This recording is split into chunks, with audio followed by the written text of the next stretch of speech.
তোমরা আমাদের মারিয়ে প্রতিদিন অনেক উঁচুতে উঠে যাও, সিঁড়ি কবিতায় লিখেছিলেন সুকান্ত ভট্টাচার্য। আজ 21শে জুলাই কমিশনের রিপোর্ট সামনে আসার পর মনে হচ্ছে তাহলে কি ওই শহীদ পরিবারগুলো তৃণমূলের কাছে শুধুই ওপরে ওঠা সিঁড়ি ছাড়া আর কিচ্ছু ছিল না? কারণ রিপোর্টে ছত্রে ছত্রে দেখা যাচ্ছে সব থেকে বেশি বঞ্চিত, কার্যত প্রতারিত হয়েছে ওই মানুষগুলোই। আজ প্রথম প্রশ্ন, অবশেষে 12 বছর পর মমতা বন্দ্যোপাধ্যায়ের তৈরি 21শে জুলাই তদন্ত কমিশনের রিপোর্ট প্রকাশ্যে আনলেন শুভেন্দু অধিকারী। বিধানসভায় পেশ হলো রিপোর্ট। কি কারণে এক যুগ ধরে কার্পেটের তলায় লুকিয়ে রাখা হয়েছিল গুলি চালনার এই রিপোর্ট? দ্বিতীয় প্রশ্ন, নিজের মন্ত্রী মনীশ গুপ্তকে বাঁচাতেই তদন্ত কমিশনকে নথি দেননি মমতা বন্দ্যোপাধ্যায়। প্রতিবাদে সাক্ষ্য দিতে যাননি পঙ্কজ বন্দ্যোপাধ্যায়। 21শে জুলাইয়ের তদন্ত রিপোর্টকে সামনে রেখে গুরুতর অভিযোগ মুখ্যমন্ত্রী। 21শে জুলাইয়ের মাত্র 24 ঘন্টা আগে কালীঘাট শিবিরে কত বড় ধাক্কা? তৃতীয় প্রশ্ন, 25 লক্ষের বদলে শহীদদের পরিবারকে দেয়া হয়েছে মাত্র 2 লক্ষ টাকা। 5 লক্ষের বদলে আহতরা পেয়েছে মাত্র 15,000। 21শে তদন্ত কমিশনের সুপারিশ না মানায় তৃণমূল সরকারকে আক্রমণ মুখ্যমন্ত্রী। কার্যত প্রতারণার পর কোন মুখে শহীদ পরিবারের পাশে থাকার কথা বলবে কালীঘাট? চতুর্থ প্রশ্ন, মহাকরণ ও লালবাজার থেকে খোয়া গেছিল পুলিশের গুলি চালনার নথি। দোষীদের শনাক্ত করতে তদন্তের সুপারিশ করেছিল তদন্ত কমিশন, কিন্তু কোন অঙ্কে তারপরও হাত গুটিয়ে বসেছিল তৃণমূল সরকার? পঞ্চম প্রশ্ন, 21শে জুলাই নিয়ে এখন 3 ভাগে তৃণমূল। কলকাতায় সমাবেশ করবে ঋতব্রত তৃণমূল আর কালীঘাট তৃণমূল। দিল্লিতে শহীদ দিবস পালন করবে এনসিপিআইও। এতদিন 21 আবেগের ডিভিডেন্ড পেয়ে এসেছেন মমতা বন্দ্যোপাধ্যায়, এবার ডিভিডেন্ড যাবে কার ঘরে? তবে শুরুতেই দেখাবো আজ বিধানসভায় 21শে জুলাইয়ের ফাইল খুলে ঠিক কি বললেন মুখ্যমন্ত্রী, দেখুন। এই দিনটাকে ব্যবহার করে অনেকে অনেক কিছু করে নিয়েছেন। শুধু রাজনৈতিক পদ বা সরকারি ক্ষমতা নয়, ব্যক্তিগত বিষয় সম্পত্তি, চার্টার ফ্লাইটে ঘোরা, হরিশ চ্যাটার্জি হরিশ মুখার্জি স্ট্রিটের 38টা প্লটের মালিক হওয়া, অসংখ্য প্রাসাদের মতো বাড়ি তৈরি করা, অনেক অনেক কিছু করে নিয়েছেন। কার্যত ভোঁতা হয়ে গেল মমতা বন্দ্যোপাধ্যায়ের 33 বছরের পুরনো ইস্যু। 21শে জুলাইয়ের আগে চরম অস্বস্তিতে পড়লেন মমতা বন্দ্যোপাধ্যায়। 2011 সালে ক্ষমতায় এসেই 1993 সালের 21শে জুলাই গুলি চালনার ঘটনার তদন্ত করতে কমিশন গঠন করেছিলেন মমতা বন্দ্যোপাধ্যায়, কিন্তু সেই রিপোর্ট কোনোদিন বিধানসভায় পেশ করেনি তৃণমূল সরকার। সোমবার সেই রিপোর্টই প্রকাশ্যে আনলেন মুখ্যমন্ত্রী শুভেন্দু অধিকারী। নাম না করে মমতা বন্দ্যোপাধ্যায় অভিষেক বন্দ্যোপাধ্যায়কে কড়া ভাষায় আক্রমণ করলেন তিনি। 21শে জুলাই ঠিক আগের দিন কালীঘাট তৃণমূলের কাছ থেকে কার্যত 21শে জুলাইয়ের ইস্যুটাকেই কেড়ে নিলেন শুভেন্দু অধিকারী। সবচেয়ে বড় যিনি সাক্ষী হিসেবে নিজেকে দাবি করেন, প্রাক্তন মুখ্যমন্ত্রী মমতা বন্দ্যোপাধ্যায়কে কমিশন ডাকার প্রয়োজন মনে করেনি। হয়তো আলাদা করে বলে দিয়েছিলেন যে আমাকে ডাকবেন না। তখনকার মুখ্যমন্ত্রী কে ছিলেন? যিনি কালকে কালীঘাট তৃণমূলের কর্মসূচিতে হয়তো যাবেন। তিনি তথ্য সরবরাহ করেননি, তিনি একটাও নথি দেননি,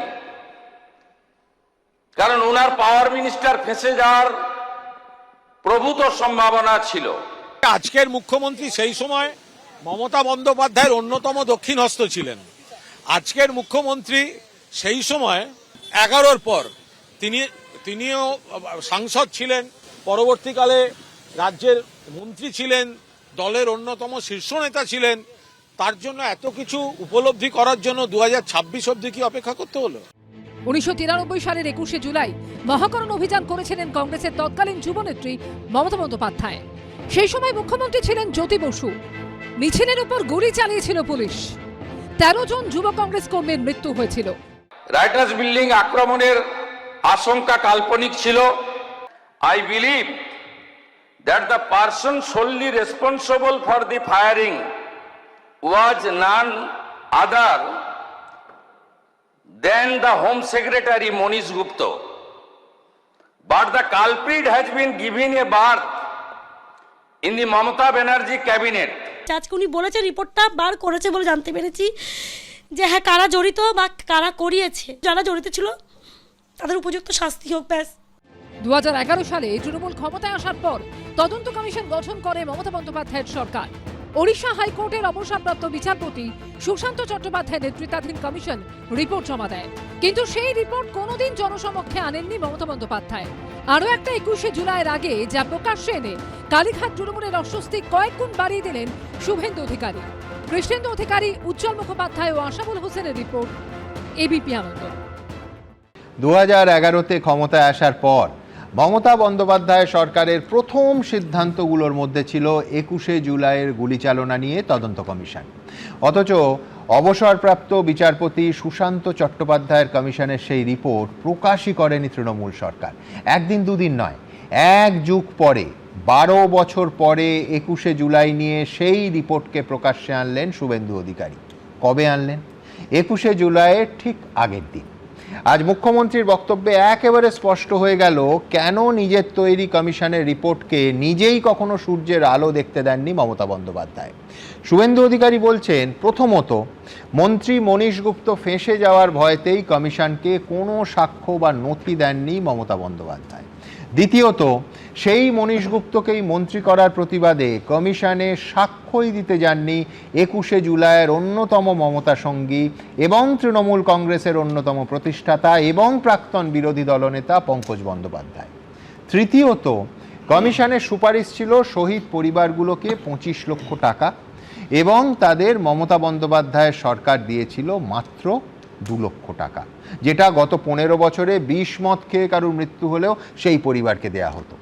আহত পরিবারগুলোকে কম বঞ্চনা করা হয়নি। আহতদের ক্ষেত্রে কমিশন সুপারিশ করেছিল 5 লক্ষ টাকা, মমতা বন্দ্যোপাধ্যায় সরকার দিয়েছিল মাত্র 15,000 টাকা। চতুর্থত, আজ আবার খুলে গেল 21শে জুলাই ফাইল। মুখ্যমন্ত্রী স্পষ্ট ঘোষণা করলেন, শহীদ পরিবারগুলো চাইলে তারা এই ঘটনায় এফআইআর করতে পারে, এখনো আজও। অতএব আরও একবার প্রমাণ হয়ে গেল যে রাজনীতিতে সব সম্ভব। যে 21শে জুলাই মমতা বন্দ্যোপাধ্যায়ের উত্থানের অন্যতম সিঁড়ি ছিল, 2026-এ এসে সেই 21শে জুলাইয়ের একদিন আগে কার্যত কি মমতা বন্দ্যোপাধ্যায়ের গলার কাঁটা হয়ে গেল? বিশ্বনাথ চক্রবর্তী কি বলে? সুমনদা, এই 21শে জুলাইয়ের কমিটি, জাস্টিস সুশান্ত চট্টোপাধ্যায়ের কমিটি রিপোর্ট, বারবার আমরা স্টুডিওতে বলেছি যে কেন ট্যাক্স পেয়ারের টাকায় গঠিত কমিশন, তার রিপোর্ট কেন জনসমক্ষে আনা হচ্ছে না। শুভেন্দু অধিকারী মাননীয় মুখ্যমন্ত্রী এই রিপোর্টটা টেবিলে এনে প্রশাসনিক জায়গা থেকে শুধু যদি প্রথমে বলি, রাজধর্ম পালন করলেন। করদাতাদের যে টাকায় যে রিপোর্ট তৈরি হয়েছে সেই রিপোর্ট জনসমক্ষে এনে বললেন যে রিপোর্টে কি আছে।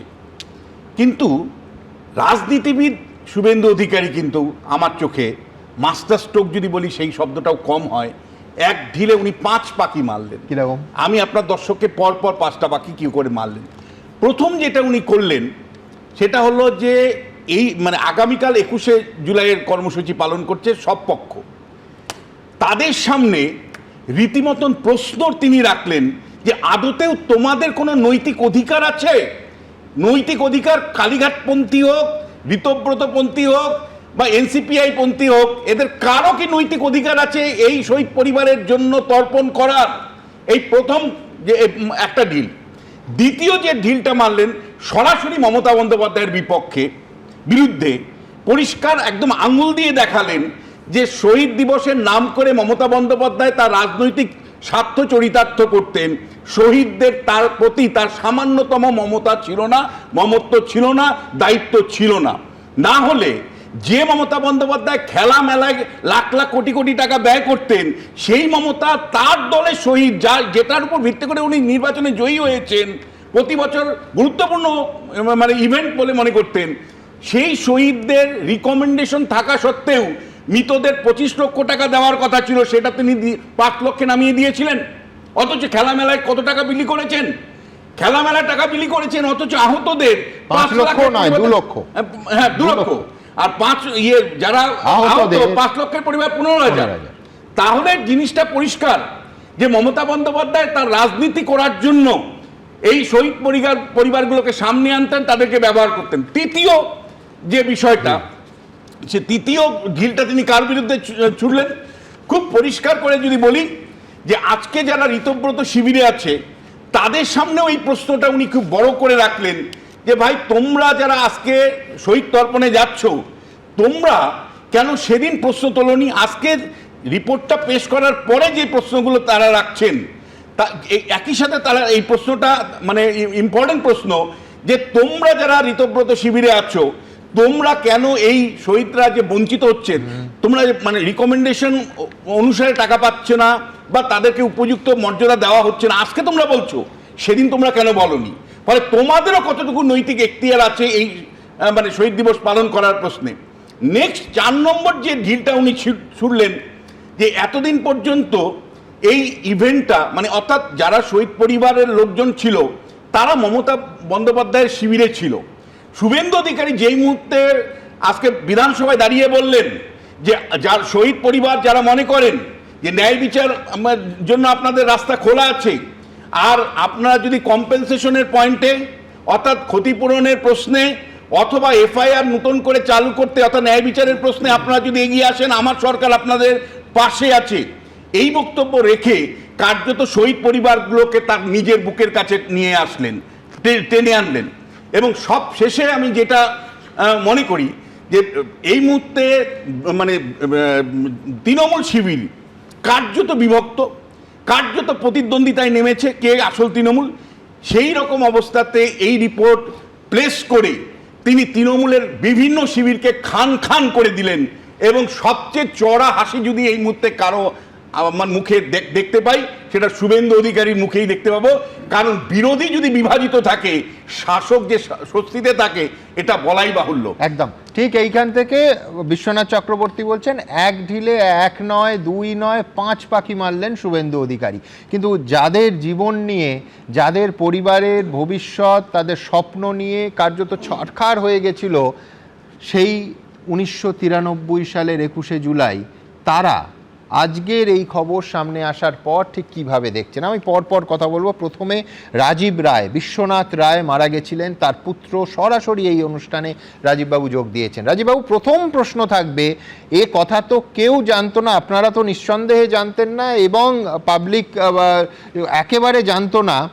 সেটা হচ্ছে যে সুপারিশ ছিল একটা শহীদ পরিবারকে দেয়ার 25 লক্ষ টাকা, সেই 25 লক্ষ টাকার বদলে পেলেন মাত্র একেবারে পেলেন 2 লক্ষ টাকা। এইটা জানার পর রাজীববাবু, আপনাদের পরিবার, আপনার ঠিক কেমন লাগছে? দেখুন, প্রথমেই বলি নমস্কার আপনাকে জানাই।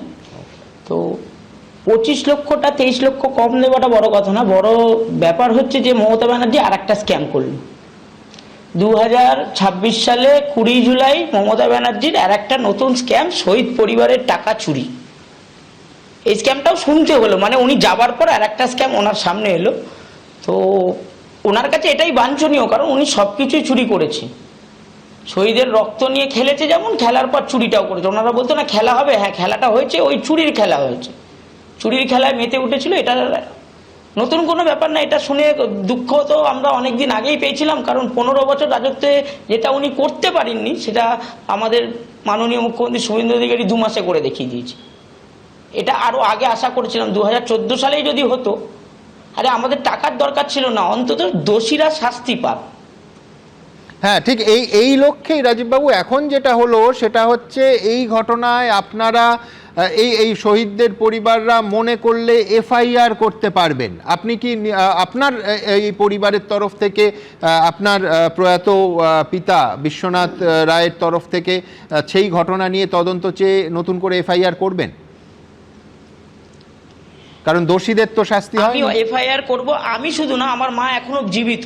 আচ্ছা, আমার মা এখনো জীবিত আছে, উনিও এফআইআর করবে। আমরা আমাদের পরিবার থেকে এফআইআরটা করব। কি চেয়ে, মানে তদন্ত ঠিকঠাক চেয়ে, দোষীদের শাস্তি চেয়ে মূল দাবি কি থাকবে, কি চাইবেন প্রশাসনের কাছে? তদন্তটা যেভাবে চেপে রাখা হয়েছিল সেটা যেমনভাবে শুভেন্দুবাবু খুলে দিয়েছে, আর এটা আরো খুলে যাতে কে কারা কারা দোষী ছিল তাদের নাম সামনে আসবে এবং কেন এই ঘটনা হয়েছিল আর তার থেকে যে মমতা ব্যানার্জি কী সুবিধা নিয়েছে সেটাও যাতে সামনে আসুক। আমি এইখানে একেবারে খুব পরিষ্কার জানতে চাইবো, সেটা হচ্ছে যে ধরুন আপনাদের এই 21শে জুলাইয়ের আগে থেকে একটা প্রতি বছর, এটা তো মানে ধরুন গত 15 বছর তো বটেই, তার আগে একটা তোড়জোড় শুরু হতো। আপনারাই বারবার অভিযোগ করেছেন যে গোটা বছর কোনো 33 বছর ধরে কোনো খোঁজ খবর নেওয়া হয় না। এই সময় মঞ্চে তোলার জন্য একটা তাড়াহুড়ো ফোনাফুনি এইসব শুরু হয়ে যায় যে শুধু এই জুলাই মাসের হ্যাঁ শুধু জুলাই মাসের 5-6টা দিনই ওনারা মনে রাখেন। মনে রাখাটার মানে এটাই, এই কদিনে মনে রাখার পেছনে একটা স্ক্যাম আছে। এই 21শে জুলাই নাম করে এনাদের লোকাল স্তরে যে তোলাবাজিটা হতো, যেটা হয়ে এসছে, সেটার জন্যই এটা মনে রাখা। সেটা যদি না হতো সেটাও মনে রাখতো না। এই তোলাবাজিটা যদি না থাকতো না তাও মনে রাখতো না। আপনি মারাত্মক কথা বলছেন। মানে একদিকে যেরকম দেখা যাচ্ছে যে আপনাদের পরিবার বা শহীদ পরিবারগুলো বঞ্চিত হচ্ছে আর্থিকভাবে, আর একদিকে ওই 21শে জুলাইকে কেন্দ্র করে তোলাবাজি চলছে, সেটা আরেকটা মানে আমি আর্থিক দুর্নীতি দুটো আপনার কথায় দেখতে পাচ্ছি। এক হচ্ছে আপনারা বঞ্চিত হচ্ছেন, আর দুই হচ্ছে বেশ কিছু লোক বেআইনিভাবে তোলাবাজির মাধ্যমে 21শে জুলাই নাম করে যে টাকাটা তোলা হচ্ছে তার থেকে আর্থিক লাভবান হচ্ছেন, তাই তো? হচ্ছেন তো। আপনাকে আমি বলি, 21শে জুলাই করার জন্য মমতা ব্যানার্জিকে কোনো শিল্পপতির কাছে হাত পাততে হয় না। উনি নিজে স্টেজে স্বীকার করেন যে এই 21শে জুলাইয়ের পর উনি কিছু কবি শঙ্খ ঘোষ মনে হয় যতদূর সম্ভব তাদেরকে নিয়ে একটা ফান্ড তৈরি করেছিল, সেই ফান্ডটা তোলা হয়েছিল। সেই ফান্ড থেকেই নাকি উনি 21শে জুলাই করেন। তাহলে যদি সেই ফান্ডটা থাকে, তারপরে কেন আমাদের জন্য টাকা তুলতে হবে? কেন ব্যবসায়ীদের থেকে টাকা তুলবে? ওখানে বিভিন্ন ব্যবসায়ীরা বিভিন্ন রকম জিনিস দান করতে, কেন দান করবে? আপনাকে বলে রাখি, 21শে জুলাই 93 সালের পর থেকে বিগত 10-15 বছর দেখবেন সবার হাতে একটা করে মেমন্টো দেওয়া হতো। সেই মেমন্টোটাও দিত কোনো এক পরিবারের লোক যিনি নিজে হাতে বানাতো, সেটাও দিদি খরচা করতো না। তিনি মারা যাওয়ার পর ওই মেমন্টো দেওয়াও বন্ধ হয়ে গেছে।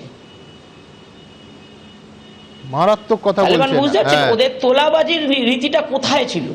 আপনি এক কবির কথা বললেন, সুনীল গঙ্গোপাধ্যায় লিখেছিলেন 33 বছর হয়ে গেল কেউ কথা রাখেনি। মানে প্রায় একই রকম অনুভূতি আপনার এবং আপনার মতো একাধিক মানুষের যারা এই শহীদ অথবা আহত পরিবারগুলোর সদস্য। আমি আপনার কাছে আসবো, প্রদীপ্ত কালীঘাট তৃণমূলের অফিসিয়াল প্রতিনিধি আছে, কিন্তু তার আগে দ্রুত একবার দেখাবো যে আজকে এই 21-এর ফাইল খোলার রাজনৈতিক প্রতিক্রিয়া কে কি বলছেন। আপনারা মৃতদের দিয়েছেন 2 লক্ষ করে টাকা, আর আহতদের দিয়েছেন 15,000 করে টাকা। লজ্জা লাগে না? এরপরেও আপনারা এইসব করেন। আপনি শুভেন্দু অধিকারী, আপনার কাছে এই হাউস চিরকালের জন্য কৃতজ্ঞ থাকবে। গুলি চলেছিল সিপিএম এর আমলে, মারা গেছিলেন 13 জন যুব কংগ্রেস কর্মী। ক্ষমতায় এসে গোটা ঘটনা তদন্ত করতে কমিশন গঠন করেছিল মমতা বন্দ্যোপাধ্যায়, আর ক্ষমতায় এসে সেই কমিশনের রিপোর্ট বিধানসভায় পেশ করলেন মুখ্যমন্ত্রী শুভেন্দু অধিকারী। কিন্তু যে ইস্যুকে সামনে রেখে একের পর এক ভোটে লড়েছেন মমতা বন্দ্যোপাধ্যায়, সেই রিপোর্টে কেন তিনি প্রকাশ্যে আনেননি? তিনি যা করেননি বিজেপি সরকার তা করাই কি বেকায়দায় পড়লেন মমতা বন্দ্যোপাধ্যায়?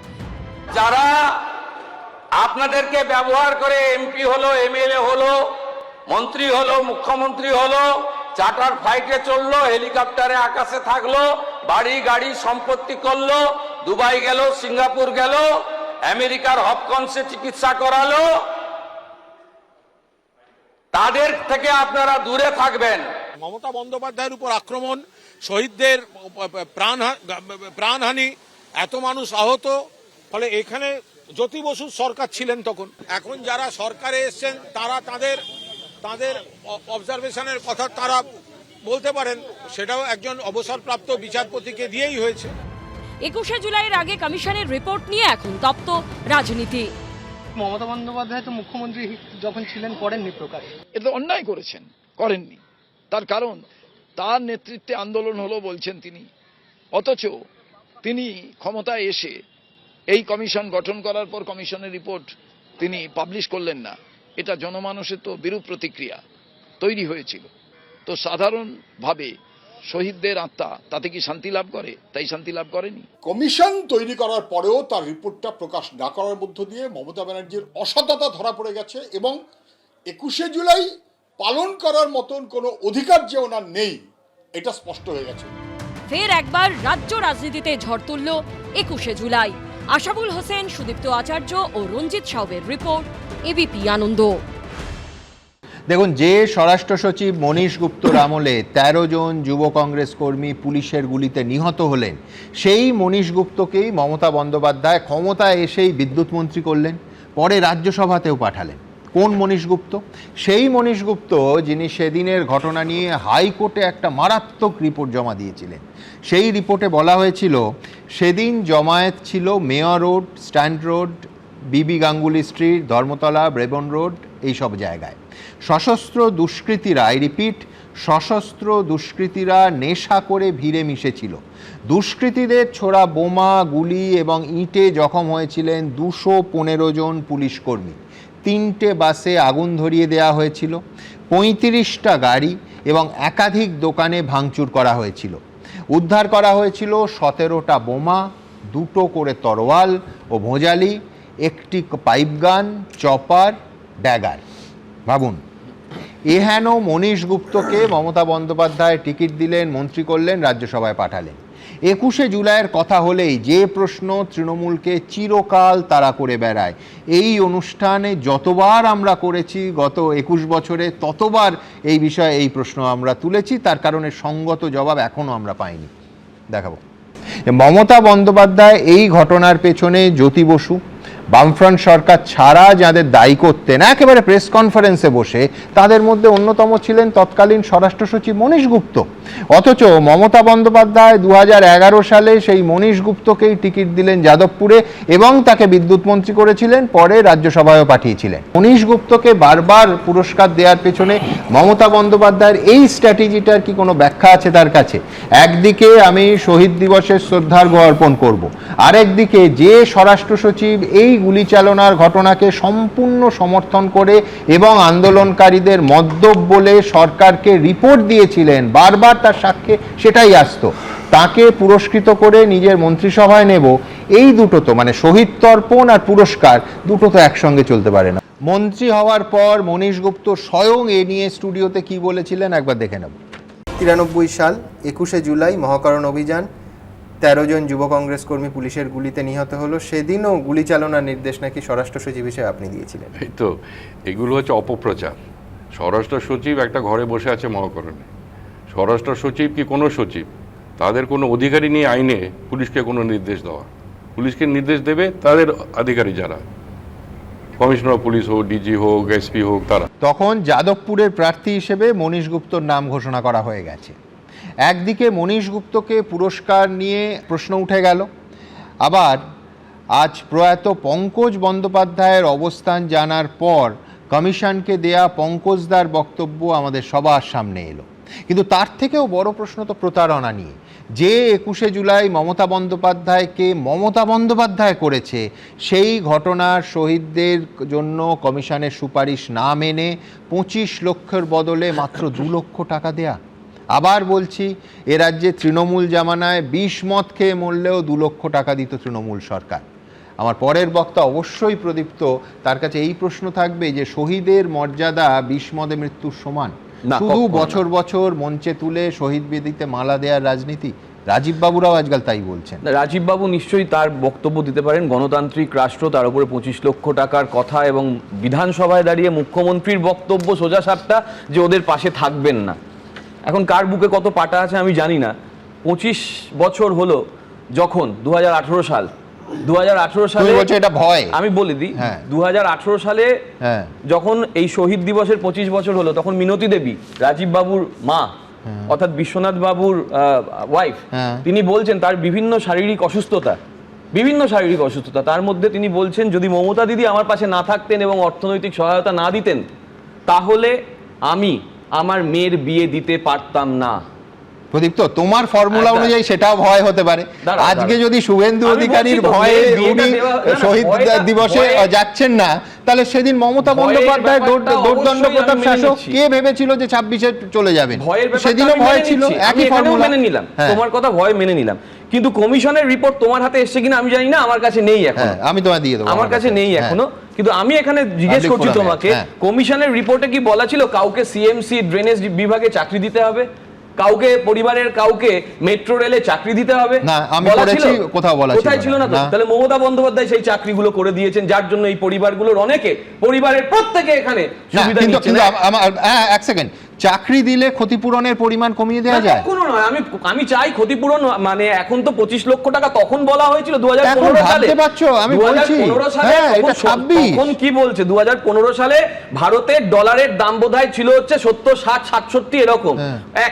এক ডলার সমান সমান 67 টাকা। এখন এক ডলার বোধহয় 107 টাকা বা কত টাকা হয়েছে এক্সাক্ট মনে নেই। ফলে টাকার দামও বেড়েছে বা কমেছে। এখন নির্মলা সীতারামনের মত অনুযায়ী টাকার দাম ঠিক আছে, ডলারের দাম বোধহয় বেড়ে গেছে এরকম। আমি বলছি সেই অনুযায়ী তুমি 25 লাখ নয়, এই কমিশন তো মমতা বন্দ্যোপাধ্যায় তৈরি করেছিলেন। বলছি সেটা 50 লাখ হোক, তাতে আমার অসুবিধা নেই, কারণ যাদের প্রাপ্য তারা পাক, যাদের প্রাপ্য তারা পাক। আরে এখন আজকে সরকার বদল হয়ে গেছে, এখন পাক বললে হবে? মমতা বন্দ্যোপাধ্যায়ের করা কমিশন, যেটা মমতা বন্দ্যোপাধ্যায় সরকারকে রিপোর্ট দিয়েছিল 12 বছর আগে, তো পাক মানে সুপারিশ দেখে তো রাজীব বাবুদের প্রত্যেকের বাড়িতে পৌঁছে যাওয়ার কথা ছিল আবারও 12 বছর আগে। রাজীব রয় যিনি আছেন 2024-এ তাপস বাবুর সঙ্গে বিজেপিতে কি করেছেন বা করেননি, সেটা একটা তার কাছে জিজ্ঞেস করার জন্য আমার অনুরোধ রইল, যে তাপস রায়ের সঙ্গে 2024 সালে কমিশন রিপোর্টে তো এই সুপারিশে এটা নেই যে এই ক্ষতিপূরণ পেলে বা কোনো ক্ষতিপূরণ পেলে সারা জীবন তৃণমূল করতে হবে। সারা জীবন তৃণমূল করতে হবে, মুচলেখা নাকি? কাউকে করতে হবে না, এটা তৃণমূলের সম্পদ নয় কখনো, এটা মানুষের এপিক কার্ডের অধিকার। যে এপিক কার্ডের অধিকারের জন্য আজও মমতা বন্দ্যোপাধ্যায়ের রেলিভেন্স পুরো ভারতে রয়েছে। এবং তারপরে আবার বলছি, এটা হচ্ছে অনেকগুলো মিথ্যের মধ্যে সবথেকে বড় মিথ্যে। 21শে জুলাইয়ের আন্দোলন কোনো এপিক কার্ডের দাবিতে হয়নি। এই সমস্ত কাগজপত্র আমি এই অনুষ্ঠানে পরে দেখাবো, আপনাদের আগে দেখিয়েছি, আমি এই বিতর্কের এই অংশে ঢুকতে চাইছি না। এটা আরেকটা সবথেকে বড় মিথ্যে যে সেদিন এপিক কার্ডের দাবিতে আন্দোলনই হয়নি। আন্দোলন হয়েছিল বামফ্রন্টের অপশাসনের দাবিতে, এবং শুধু আনন্দবাজার বা টেলিগ্রাফ নয়, আনন্দবাজার, টেলিগ্রাফ, আজকাল, প্রতিদিন, স্টেটসম্যান, সমস্ত কাগজের এই গোটা সপ্তাহে রিপোর্ট বলছে এই আন্দোলনের নাম ছিল মহাকরণ অবরোধ কর্মসূচি, এবং তার এবং একমাত্র দাবি ছিল মহাকরণ অবরোধ কর্মসূচির, যেটা স্লোগান ছিল, একটা চমৎকার স্লোগানও ছিল। এবং মমতা বন্দ্যোপাধ্যায় এটাই বলতেন। হঠাৎ গত 2-3 বছরে এসে ন্যারেটিভটা পাল্টে গেল, একেবারে সোজাসুজি এইটার স্লোগান ছিল, এক হচ্ছে আইনের শাসন অথবা রাষ্ট্রপতি শাসন, একেবারে ক্রিস্টাল ক্লিয়ার, সব কটা কাগজ আমি দেখিয়েছি। ঠিক আছে, তোমার জায়গা থেকে তুমি বলে, কিন্তু আমার জায়গা নয়, আমি আমাদের মিথ্যের প্রশ্ন, ঠিক আছে, আমি ওই জায়গাটা আমি জানি না, আমি আমার মূল জায়গায় যে মূল প্রশ্ন সেটাকে বলছি। কোল ইন্ডিয়ায় চাকরি 93 সালে কে পেয়েছিল? কাদের থেকে চাকরিটা পেয়েছিল? কমিশনে তো সেই রিপোর্টটা নেই। 93 সাল, 25 লক্ষর কথা তো বলা হচ্ছে 2015 সালে। দাদা, সব 90-এর দশকে চাকরি পেয়েছেন এরা। তাহলে আমাদের সরকার কি দিতে পারে? মানে ইনক্লুডিং রাজীব বাবু। আমি বলছি তো, জিজ্ঞেস করুন না কোল ইন্ডিয়াতে কে চাকরি পেয়েছে 23 সাল অবধি। আমি জিজ্ঞেস করি, আমি আরেকটা কথা, 23 সাল অবধি উনি মঞ্চে এসেছেন কিনা, এবং সেই মঞ্চে এসে আমাদের নেতাদের সঙ্গে কি বলেছেন 23 সাল অবধি কিন্তু। এবং ওনার মা মিনতি দেবীর যে কথাটা আমি বললাম, সেই কথাটা আমি ঠিক বলেছি কিনা, সেই কথাগুলো জানতে হবে। আবার কমিশনের যে রিপোর্টের কথা বলছি, ওখানে আরেকটা ভয়ানক মিথ্যে আছে, আরেকটা ভয়ানক মিথ্যে আছে। কমিশনের রিপোর্টে কোথাও বলা আছে যে সিপিএম এর এই তৃণমূলের আমলে মহাকরণ থেকে কাগজ খুঁজে পাওয়া যাচ্ছে না। কোথাও লেখা আছে তৃণমূলের আমলে? আমি প্রশ্ন করছি, কারণ আমার কাছে পড়া নেই। তাহলে কি করে বিধানসভায় দাঁড়িয়ে এই কথা বলে দেওয়া হলো যে তৃণমূলের আমলে কাগজ হারিয়ে গিয়েছে? এইটাও তো ভয়ানক একটা মিসগাইড করা। এটা চমৎকার পয়েন্ট, এটা আমি বিস্তারিত আলোচনা আসবো, কিন্তু তার আগে রাজীব বাবু আপনি শুনতে পেলেন, এক হচ্ছে যে আপনারা ভয়ে এখন বলছেন, দুই হচ্ছে যে আপনার মা মিনতি দেবী তিনি বলেছিলেন যে মেয়ের বিয়ে দিতে পেরেছিলেন শুধুমাত্র ক্ষতিপূরণ পেয়েছিলেন বলে। আপনার উত্তর? হ্যাঁ, আর আপনাদের পরিবারে কেউ কি কোল ইন্ডিয়ায় চাকরি পেয়েছে? আগে প্রদীপ্ত বাবুকে বলুন ভালো করে ইতিহাসটা পড়ে আসতে। শুনো, প্রদীপ্ত বাবুকে বলুন ভালো করে ইতিহাসটা পড়ে আসতে। আমার মায়ের নাম মিনতি না মিতালি। ওই যাও, ভুল হয়েছে, কিন্তু বাকিগুলো বলুন দাদা। নামটা ভুল হয়েছে, আমি স্বীকার করেছি, ক্ষমা করে দেবেন, কিন্তু বাকিগুলো দাস করে তার মেয়েকে নিয়ে এসে অফিসে চলে আসে, ওনারা অনেক ভুল করেন। আচ্ছা, বাকিগুলো বলুন দাদা। গেলে কিছু ভুল ধরা পড়ে, বাকিগুলো বলুন। ঠিক আছে, আর বাকিগুলো হচ্ছে আপনাকে আমি বলি, ভয়ে মুখ্যমন্ত্রীর ভয়ে আজকে বলছি না, 2024 সাল থেকেই আমি প্রতিবাদ করছি প্রদীপ্ত বাবু। আমি বলছি দাদা দুটো সোজা বোনের প্রশ্ন, বিয়ের টাকার কথা আমার ভুল আমি আপনাকে স্বীকার বলি। করে নিলাম, আমার মা জনসমক্ষে আমার কোনো নামটা জায়গায় যদি বলে মায়ের থাকে, নামটা আমার মা কোনো মায়ের জায়গায় নামটা যদি ভুল বলে হয়েছে, থাকে যে আমার বক্তব্য আমার আপনার বোনের বোনের বিয়ের বিয়ের টাকা ক্ষেত্রে মমতা মমতা ব্যানার্জি ব্যানার্জির জোগাড় অর্থনৈতিক করে সাহায্য দিয়েছে। ছিল কিনা, তাহলে আর আমি দু আর নম্বর কোনোদিন কোন রাজনীতি ইন্ডিয়ায় কেন বাড়ির কেউ কোনোদিন এই চাকরি পেয়েছিল শহীদ কিনা? এক এক করে রাজীব বাবু, প্রদীপ্ত স্পেসিফিক্যালি দুটো প্রশ্ন করছে। এক হচ্ছে এবার যে চাকরির কথা, বোনের বিয়েতে মমতা বন্দ্যোপাধ্যায় টাকা দিয়েছিলেন কিনা এবং কোল ইন্ডিয়া কেউ চাকরি পেয়েছিল কিনা। আমি তো বললাম আমার বোনের বিয়ে কিভাবে হচ্ছে প্রদীপ্ত বাবু জানেন না? আমার এই যে আমার মায়ের নামে যে কথাটা বলা হচ্ছে এর ফুটেজটা উনি প্রমাণ করুন, কোথায় বলেছে আমার মা। ঠিক আছে, ওটা আমার দিদির মুখ থেকে উনি শুনেছে, ওটা হাইজ্যাক করেছেন। শুনে রাখুন, এদের রাজনীতির কেরিয়ার হাইজ্যাক আর চুরি ছাড়া কিছু তো নয়। আমার দিদিকে আমার পরিবারের এগেনস্টে গিয়ে হাইজ্যাক করেছে। আমার মা জীবিত, মানে তাকে পারিবারিক শহীদ সমস্যা পরিবারের এখানে দেখা যাচ্ছে। গণ্যতা না দিয়ে আমার পারিবারিক দিদিকে সমস্যা দেওয়া থাকতেই হচ্ছে। পারে, হ্যাঁ। তাকে 2-4 পয়সা দিয়ে 2025 সাল থেকে কিনে তাকে দিয়ে পরিচয়। আর বাকি রইল তাপস রায়ের সঙ্গে 2024 সালে আপনাদের দল থেকে এরকম বহু লোক গেছে। আপনাদের এই অন্যায়, আপনাদের দিদির very sorry to interrupt you, but আপনি এখনো চাকরির খবরটা দিলেন না। ঠিক আছে, আর আপনি একটু কাইন্ডলি হাত জোড় করে বলছি, দেখুন আপনার খবরের উপর পুরো বাংলায় শুভেন্দু বাবুর যে সত্যি কথা তারও নির্ভর করছে যে আপনি যে চাকরির প্রসঙ্গটা এখনো এড়িয়ে গেলেন। একটা জিনিস বোঝা গেল, বিয়ের ব্যাপারটা জনগণ বুঝে গেল, দর্শক বুঝে গেল, কিন্তু চাকরির ব্যাপারটা এবার বলে দিন। বলছি দাদা, চাকরির ব্যাপারটাও আমি বলছি। 1993 সাল 21শে জুলাই আমার বাবা মারা যান। আমার মা চাকরি পেয়েছে 1993 সাল 27শে জুলাই। কে করে দিয়েছেন জানেন? তৎকালীন কেন্দ্রীয় মন্ত্রী অজিত পাজা। ঠিক আছে, আর আমার বাড়িতে সেদিন উপস্থিত ছিল সাধন পান্ডে। এই দুজন মিলে কার তত্ত্বাবধানে করেছে জানেন? আমার বাবার একটা পার্সোনাল পরিচয় আছে। আমার বাবা গিরিশ পার্কের ছেলে, রঞ্জিত পাজার সঙ্গে তার একটা সুসম্পর্ক ছিল। আর সাধন পান্ডে ছিল আমার পরিবারেরই খুব কাছের লোক। ঠিক আছে, আমার মামা ওনার কাছে কাজ করতেন, এই সাধন পান্ডের কাছে। আর আমি যেই বাড়িতে থাকতাম সেটা কংগ্রেসের বিকাশ দত্তের বাড়ি, যিনি কংগ্রেসের তৎকালীন কাউন্সিলরের পদপ্রার্থী। তারা যেদিন অজিত পাজা আমার বাড়িতে আসেন সেদিন একটাই কথা বলে, বিশু আমার খুব কাছের লোক, তুমি এই চাকরিটা নাও। সেদিন আমাদের বাড়িতে 2টো চাকরির অফার অজিত পাজা নিয়েছিল, মমতা ব্যানার্জি নয়। আপনাকে বারবার বলছি, মমতা ব্যানার্জি নয়।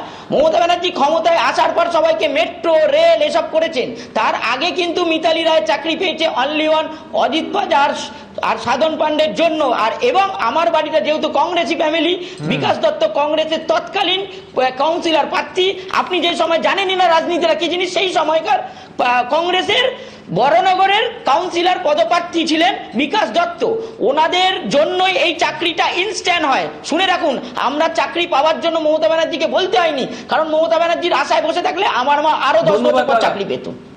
ঠিক আছে, এটা আপনার জেনে রাখা উচিত। ইতিহাস না জেনে সামনে জানি আপনারা দুদিনের ওই তৃণমূল কংগ্রেস করে শুধু তোলাই তুলে গেছে। শুনে রাখুন, তোলা আর চুরি ছাড়া আমি আপনাকে অন ক্যামেরা বলছি, আপনি যে তোলার কথা বললেন, আপনি যেমন আজকে প্রমাণের কথা বলছেন, আপনার কাছে দেখুন শুভেন্দু অধিকারীকে মাথার পেছনে মাথার উপরে মমতা ব্যানার্জি চেয়ারম্যান দিয়ে মুখ্যমন্ত্রী। ঠিক আছে, ওনার বুকে জোর আছে। 2014 সালে আপনার দিদি যারা করাচ্ছিল সেটা উনি আজকে 2 মাসে করে দেখিয়েছে। ক্ষমতা কি ছিল, কি হয়েছিল? রাজীব বাবু, প্রদীপ্ত হ্যাজ আ পয়েন্ট। একদম, আপনি এফআইআর এর কথা বললেন, আপনার মায়ের নামে পরিবারের তরফে এফআইআর হবে। আমরা আশা করব, বা প্রদীপ্ত যে চ্যালেঞ্জ করছেন যে সেই এফআইআরে এই যে 21শে জুলাইয়ের নামে আপনি অভিযোগ করছেন যে বছরের পর বছর মোটা টাকা তোলা হয়েছে, তোলাবাজি করা হয়েছে 21শে জুলাইকে সামনে রেখে, এই বিষয়েও আপনার অভিযোগ স্পষ্ট করে তাতে থাকবে প্রমাণ সহ? একদম পরিষ্কার থাকবে। প্রমাণ সহ প্রমাণ তো আদালত করবে এবং পুলিশ তদন্ত করবে।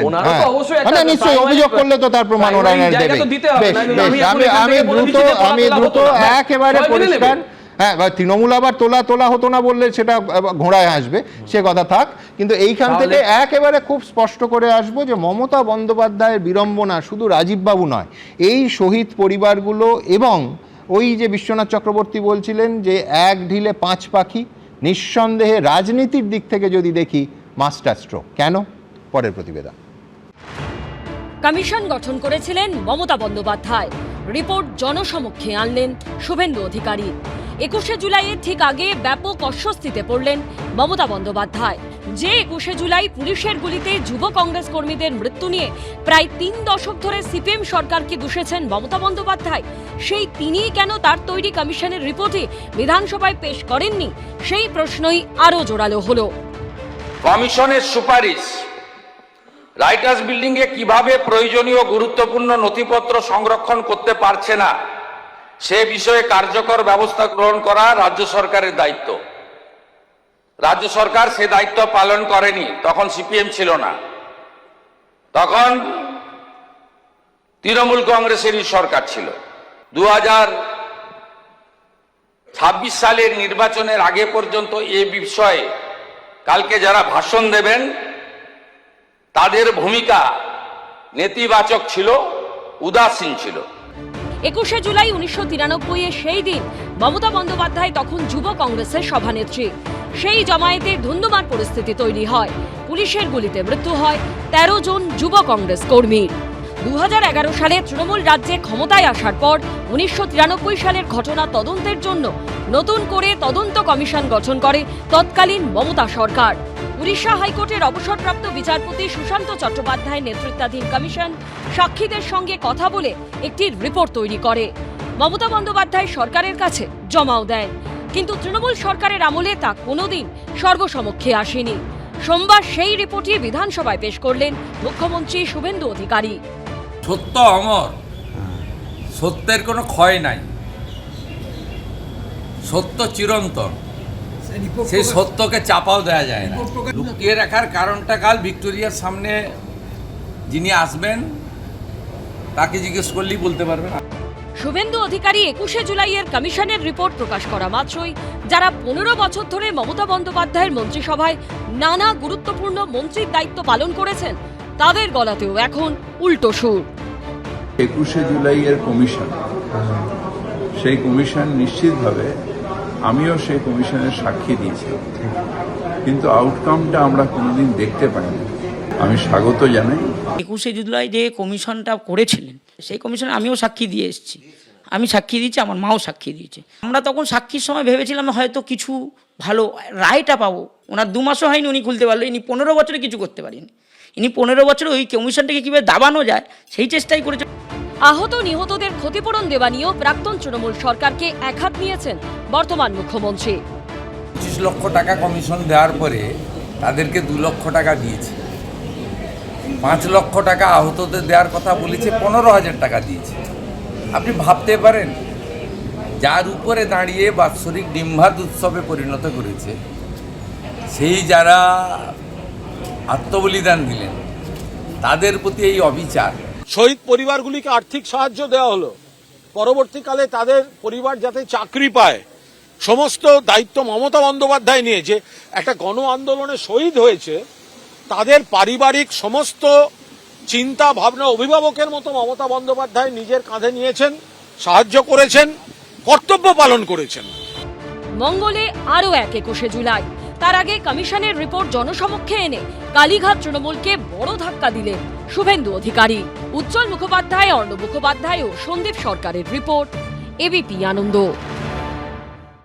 দেখুন, রাজনীতিতে সামারসল্ট দেখতে দেখতে এতদিন নিশ্চয়ই এ রাজ্যের মানুষের চোখ সয়ে গেছে, তবু আজও ডিগবাজির একটা বিনোদন মূল্য তো রয়েই গেছে।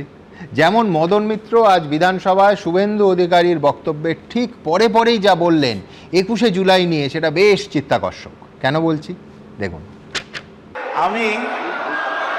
আমি কালো তৃণমূল নই। আমি সবার আগে আপনাকে ধন্যবাদ জানাচ্ছি। আপনি শুভেন্দু অধিকারী, আপনার কাছে এই হাউস চিরকালের জন্য কৃতজ্ঞ থাকবে। তার কারণ আপনি একটা কবরস্থ ডেড বডিকে মাটির তলা থেকে খুঁড়ে নিয়েছে আবার প্রকাশ্যে বার করেছেন, যার গন্ধে গোটা পশ্চিমবঙ্গ একেবারে ভর্তি হয়ে যাবে। কেন চ্যাটার্জি কমিশনের রিপোর্ট বেরোয়নি, এর জবাব শুধু আপনি নয়, সারা পশ্চিম বাংলার কোটি কোটি মানুষ জানতে চায়। এবং যখন আপনি তুলেছেন, আপনি হোয়াইট পেপার বার করুন। আরেকটি অনুরোধ, যদি সরকারের পক্ষ থেকে একটা বিজ্ঞাপন বেরোয় এই ব্যাপারে কার কার কাছে কোনো রকম ইনফরমেশন থাকলে, জনগণ যদি সেই ইনফরমেশনগুলো গভর্নমেন্টকে দেন, গভর্নমেন্ট সেগুলো বিচার করে সাদরে গ্রহণ করবেন।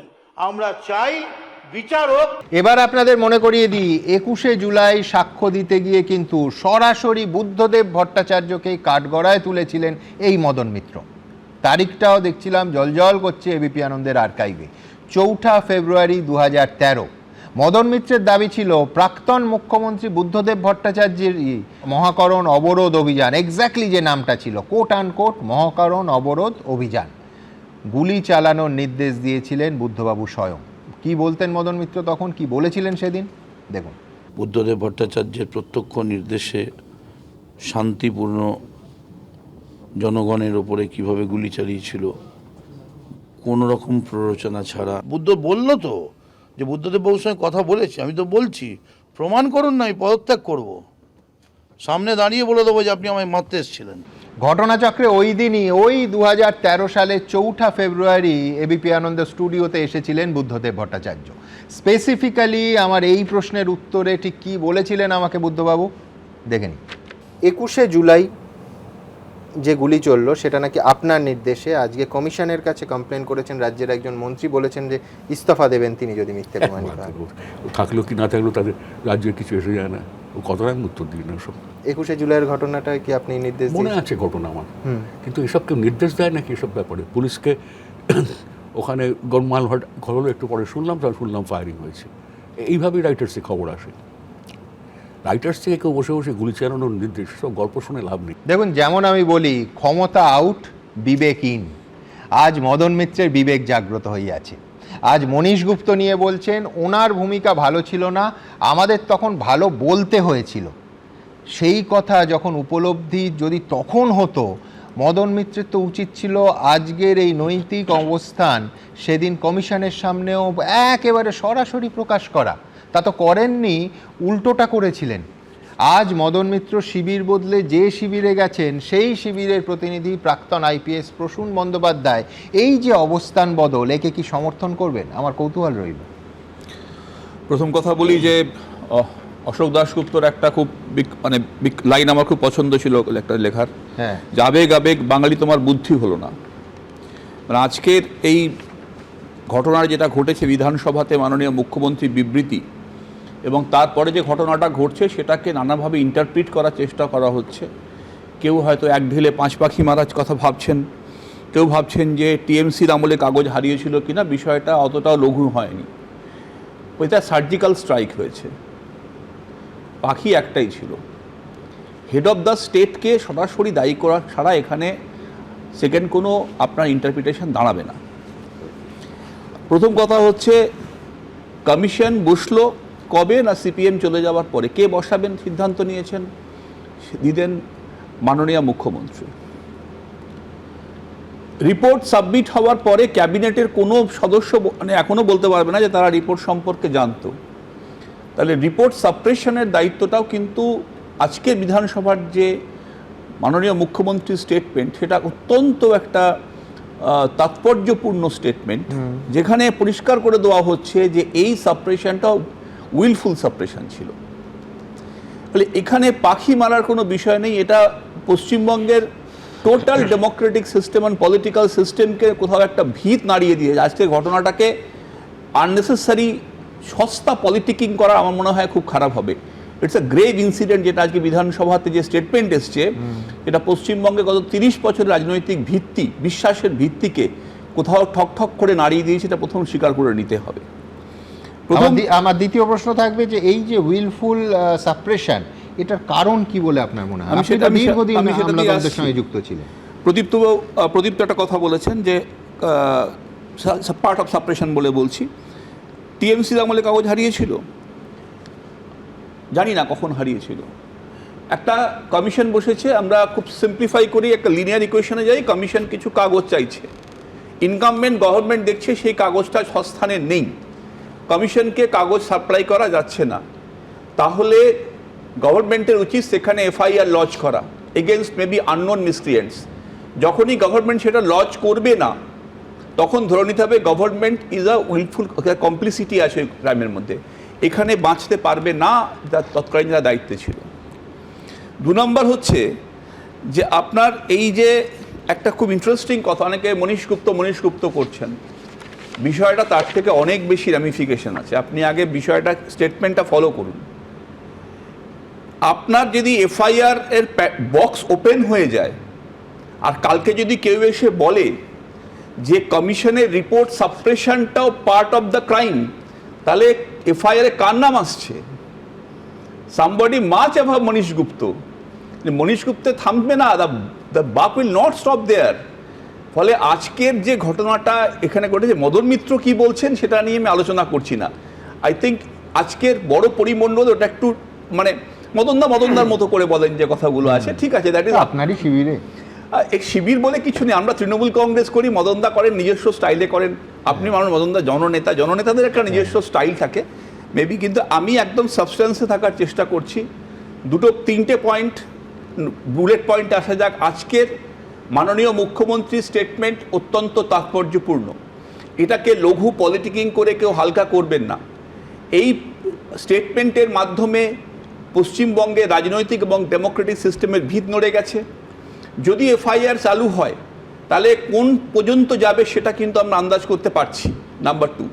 আর নাম্বার 3, এই উইলফুল সাপ্রেশন যেটা হয়েছে, এটা নিয়ে কোনো সন্দেহ নেই, উইলফুল সাপ্রেশন হয়েছে, সেটা দায় কিন্তু তৎকালীন সরকারের যারা এর দায়িত্বে ছিলেন, obviously head of the state আসবেন, সেখানে আসবে। এখানে যারা তার পার্ট ছিলেন না, যারা স্টেজের মধ্যে পাগলু ডান্স করেননি বা করাননি, যারা মাটির সাথে সম্পর্কহীন টলিউড তারকাদের আমাদের তোলেননি, তাদের এখানে কোনো দায়বদ্ধতা নেই। তারা অবশ্যই খোলা মনে শহীদ দিবসে শহীদদের প্রতি যথাযথ শ্রদ্ধা রেখে পালন করতে পারেন, এটা নিয়ে আমার মধ্যে কোনো কনফিউশন নেই। আমি শুধু ওনার সঙ্গে একটা তথ্য, আমি বিশ্বনাথ বাবু এবং প্রদীপ্তর কাছে যাব, একটা তথ্য শুধু দিই যেটা আরও বিস্তারিত আমি এই অনুষ্ঠানের পরবর্তী পর্যায়ে আনবো। সেটা হচ্ছে এই কমিশন তার রিপোর্ট প্লেস করছে 2014 সালে। সেই রিপোর্টে বলছে যে নথি তৎকালীন মহাকরণ, তৎকালীন সরকার, তৎকালীন মুখ্যমন্ত্রী মমতা বন্দ্যোপাধ্যায়ের সরকার দিল না, তার বিরুদ্ধে স্পষ্ট সুপারিশ করছে তদন্ত শুরু করতে। আমি বিস্তারিত সব পড়ে শোনাবো, কিন্তু তা সত্ত্বেও সেটা কেন গেল না, কেন কোনো তদন্ত কমিশন তৈরি হলো না, কেন কোনো এফআইআর হলো না 2026-এ মমতা বন্দ্যোপাধ্যায় সরকার ক্ষমতা থেকে যাওয়া অবধি, আমার কাছে সব থেকে বড় প্রশ্ন এটা। এবং এটা আমি যদি প্রসূনবাবু থিওরি মানি তাহলে উইলফুল সাপ্রেশনের নজির হতে পারে। একদম একদম যে বিশ্বাস প্রসূনবাবু করছেন, আমি ওনাকে স্যারই বলি কারণ অনেক আগে সম্পর্ক হয়েছে, প্রসূন স্যারের যে বিশ্বাস আজকে নড়ে গিয়েছে, পশ্চিমবঙ্গের মানুষের যে বিশ্বাস নড়ে গিয়েছেন, সেই বিশ্বাস থেকে নড়ে গিয়ে ওরা শরণার্থী হয়েছেন। যে শরণার্থী তৃণমূলে ওরা আছেন এখন বলছি আমি, বা মানে বিজেপির শরণে আছেন, এই বিশ্বাস নড়ে গিয়েছে। মমতা বন্দ্যোপাধ্যায় টিকিটে জিতেছেন, ইমিডিয়েটলি শরণার্থী থেকে সরে গিয়ে ওনার উচিত যে পদত্যাগ করে নতুন করে ভোটে দাঁড়ানো, নয়তো যে উইলফুল সাপ্রেশনের দায় তার ঘাড়েও তো আসবে, কারণ তিনি তো মমতা বন্দ্যোপাধ্যায়ের দেওয়া টিকিটে জিতেছেন। প্রদীপ্ত আমি বেশি ইন্টারাপ্ট করবো না, একটা কথা শুধু বলি, সেটা হচ্ছে যে কোনো ন্যারেটিভকে একটা কমন চ্যানেলে ফেলে দেওয়া ওই টিকিট করে, এটা না বেশি দিন মানুষ খায় না, একটু বোরিং হয়ে গেছে। আমার পয়েন্টটা হচ্ছে এই রিভিলেশনটা আজকে হয়েছে প্রদীপ্ত, সেটাই বলছি যে আমরা তো দায় নিতে চাই এবং দায় নিয়ে তো আমরা প্রদীপ্ত আমি শেষ করে নিই তোমার কথাটা বলেছো। এই রিভিলেশনটা আজকে বিকেল 5টায় হয়ে, যখন আমি অ্যাসেম্বলিতে ছিলাম, তার আগের মুহূর্ত পর্যন্ত না সুমন দে, না তুমি, না আমি কেউ জানতাম না। সুতরাং সেইখানে কি হয়েছিল তার মরাল রেসপন্সিবিলিটি আগে কেন নিলেন না, এই ন্যারেটিভটা না কোথায় একটু মনে হয় তোমার কাছ থেকে এক্সপেক্টেড না, আমার কাছে এক্সপেক্টেড নয়। না, তোমার কাছেই যাচ্ছে। আমি বলছি যে দেখো, শহীদ পরিবারের ভরসাও নড়ে যেতে পারে, ইস্যু তা নয়। ইস্যু হচ্ছে যে কেন একটা এফআইআর হলো না এত বড় নথি কমিশনকে না দেওয়া সত্ত্বেও। তুমি প্রসূনবাবুর কথা ভুলে যাও, মানুষ জানতে চাইবে। প্রসূনবাবু তো মাননীয় মুখ্যমন্ত্রীর কথায় নিজের বিশ্বাসের ভিতটা নাড়িয়ে দিয়েছেন। তাহলে যে নিজের বিশ্বাসের ভিতটা নাড়িয়ে দিয়েছেন, যে গত 21শে জুলাইয়ের সভাতেও যাকে আমি পাশে নিয়ে ছবি তুলেছি, একটা সেলফি স্যার, আমি এই জায়গায় তাকে নেতা রেখে কিন্তু আমি বলছি দু সপ্তাহ আগে বাইরন বিশ্বাস যে বাম এবং কংগ্রেসের টিকিটে জিতেছিল, তার তো অনেক কিছু নড়িয়ে মনে হয় তৃণমূল দলে নিয়েছিল। আমি বলছি আজকে পদত্যাগ প্রসূনবাবুর, তোমরা করতেই পারো প্রসূনবাবুর পদত্যাগ, তেমন যেরকম পার্থ দ্বারা যখন বাইরনের পদত্যাগ চেয়েছিল, তৃণমূল তো এই কান দিয়ে ঢুকিয়েছিল, এই কান দিয়ে বের করেছিল। কি বলেছিলাম তখন? বলেছিলাম 2014 সালে, 2014 সালে সবথেকে দল নিয়ে একটা দল ক্ষমতায় আছে, তারা কেন দলত্যাগ বিরোধী আইন শক্তিশালী করছে না? দলত্যাগ বিরোধী আইন শক্তিশালী হয়নি বলে আমি চুরি করব। তুমি যেটা আমি প্রথম বলতে চাইছি যে দেখুন, মমতা বন্দ্যোপাধ্যায় নেতৃত্ব দিয়েছিলেন, তার তো উচিত ছিল কমিশনের কাছে এসে সাক্ষ্য দেওয়া, উনি দেননি। তারপরে উনি মিসিং ডায়েরিটা যেটা করার কথা ছিল সেটা উনি করেননি। ওনার ইন্টেনশন পরিষ্কার যে ওনার মন্ত্রিসভার কাউকে বাঁচানোর উদ্দেশ্য ছিল, এটা একদম ক্রিস্টাল ক্লিয়ার। কিন্তু মন্ত্রিসভা তো কালেকটিভ রেসপন্সিবিলিটি বোর্ড চলে। যখন মন্ত্রিসভা ক্যাবিনেট মন্ত্রী মিটিং হয়েছে, তখন ববি হাকিম কি বলেছিলেন যে আপনারা মানে কেন এই রিপোর্ট আমরা জনসমক্ষে আনবো না?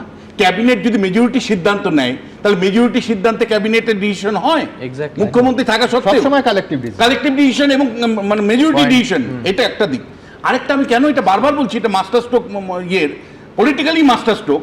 তার কারণ এটা মানে আমি 5টা ডিলের কথা বলছিলাম, আমি তার সাথে আরেকটা ডিল যুক্ত করছি। এই মুহূর্তে বামেরা পশ্চিমবাংলার রাজনীতিতে সংগঠিত হওয়ার চেষ্টা করছে এবং প্রকৃত বিরোধী হিসাবে নিজেদেরকে তুলে ধরবার চেষ্টা করছে, বিশেষ করে কয়েকটা প্রশ্নে, যেমন নিট কেলেঙ্কারিতে, তারপরে আপনাকে যেভাবে বাড়িঘর মানে দোকান ভেঙে দেওয়া হচ্ছে, ঝুপড়ি ভেঙে দেওয়া হচ্ছে, সেগুলো নিয়ে সাধারণ মানুষের কাছে যাওয়ার চেষ্টা করছে। ফলে এই ইস্যুটাকে শুভেন্দু অধিকারী আজকে বিধানসভার মধ্যে প্লেস করে বামেদের অতীতটা মনে করিয়ে দিচ্ছে মানুষকে, যে একটা সরকার ছিল যে সরকার গুলি চালিয়েছিল। ফলে সেই রকম একটা দলকে আবার আপনারা ফিরিয়ে আনবেন। Point taken. আমি এরপরে যদি পার্থদার কাছে যাই, তাহলে পার্থদার মনে হবে যে খুব সহজ উইকেটে উনি খেলতে এসছেন, তা তো নয়। আমি সেই জন্য নজরুলদার কাছে যাব, কারণ এটা খুব গুরুত্বপূর্ণ পয়েন্ট এতক্ষণ ধরে আলোচনা হচ্ছে, সেটা হচ্ছে উইলফুল সাপ্রেশন। দেখুন, মুখ্যমন্ত্রী শুভেন্দু অধিকারী একেবারে স্পষ্ট অভিযোগ করছেন যে বিদ্যুৎ মন্ত্রী মনীশ গুপ্ত ফেঁসে যাওয়ার ভয়ে 21শে জুলাই কমিশনে একটাও নথি দেননি মমতা বন্দ্যোপাধ্যায়। কমিশনের সুপারিশে আমি দেখতে পাচ্ছি কেন ওই দিনে নথি সংরক্ষিত হয়নি, একেবারে পয়েন্ট করে মহাকরণ এবং লালবাজারে যাদের জন্য সংরক্ষিত হয়নি তাদের বিরুদ্ধে উপযুক্ত আইনি প্রক্রিয়া শুরু করা হোক, তদন্ত হোক, এটা সুপারিশে লেখা হচ্ছে, একেবারে সুপারিশের প্রথম পাতায়। কিন্তু মমতা বন্দ্যোপাধ্যায় কার্যত কিচ্ছু করেননি। মজার কথা, কমিশনের এই সুপারিশগুলো কিন্তু প্রথম দাবি হিসেবে তুলেছিলেন কে জানেন? স্বয়ং প্রাক্তন মুখ্যমন্ত্রী বুদ্ধদেব ভট্টাচার্য। এবং এই কমিশনের সামনে আমি একটু ফ্ল্যাশব্যাকে যাই, এখানেও আমার এবিপি আনন্দের আর্কাইভের সাহায্য নিতে হলো। সেদিন ছিল বুধবার, তারিখ ছিল 2014 সালের 26শে ফেব্রুয়ারি। বুদ্ধবাবুর সঙ্গে ছিলেন রবীন দেব এবং আইনজীবী সুব্রত মুখোপাধ্যায়। আমি একবার ছবিটা দেখিয়ে নিই, অনেকের মনে পড়ে যাবে। দেখুন, বুদ্ধবাবু প্রথম ডাকেই কমিশনে সাক্ষ্য দিতে ঢুকছেন। আবার বলছি, সঙ্গে রবীন দেব এবং আইনজীবী সুব্রত মুখোপাধ্যায়।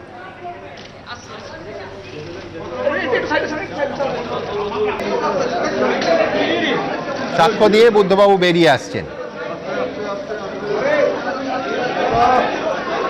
তারিখটা আবার বলি, 2014 সালের 26শে ফেব্রুয়ারি প্রথমবার ডাকেই বুদ্ধবাবু পৌঁছে গেলেন কমিশনের অফিসে।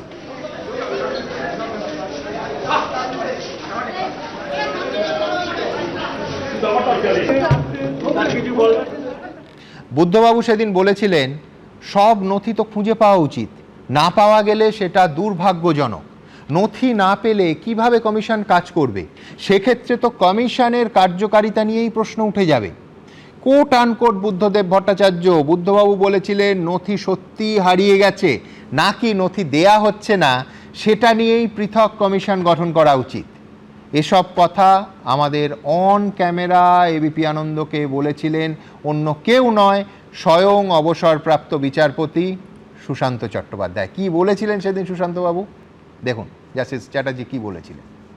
তখন বলেছেন যে রিপোর্ট না পাওয়াটা দুর্ভাগ্যজনক এবং দুঃখজনক, কমিশন যেন সরকারের ওপর চাপ সৃষ্টি করে সেই রিপোর্টগুলো উদ্ধার করবার জন্যে, আর রিপোর্ট যদি না পাওয়া যায় তার জন্য উপযুক্ত পদক্ষেপ নেন।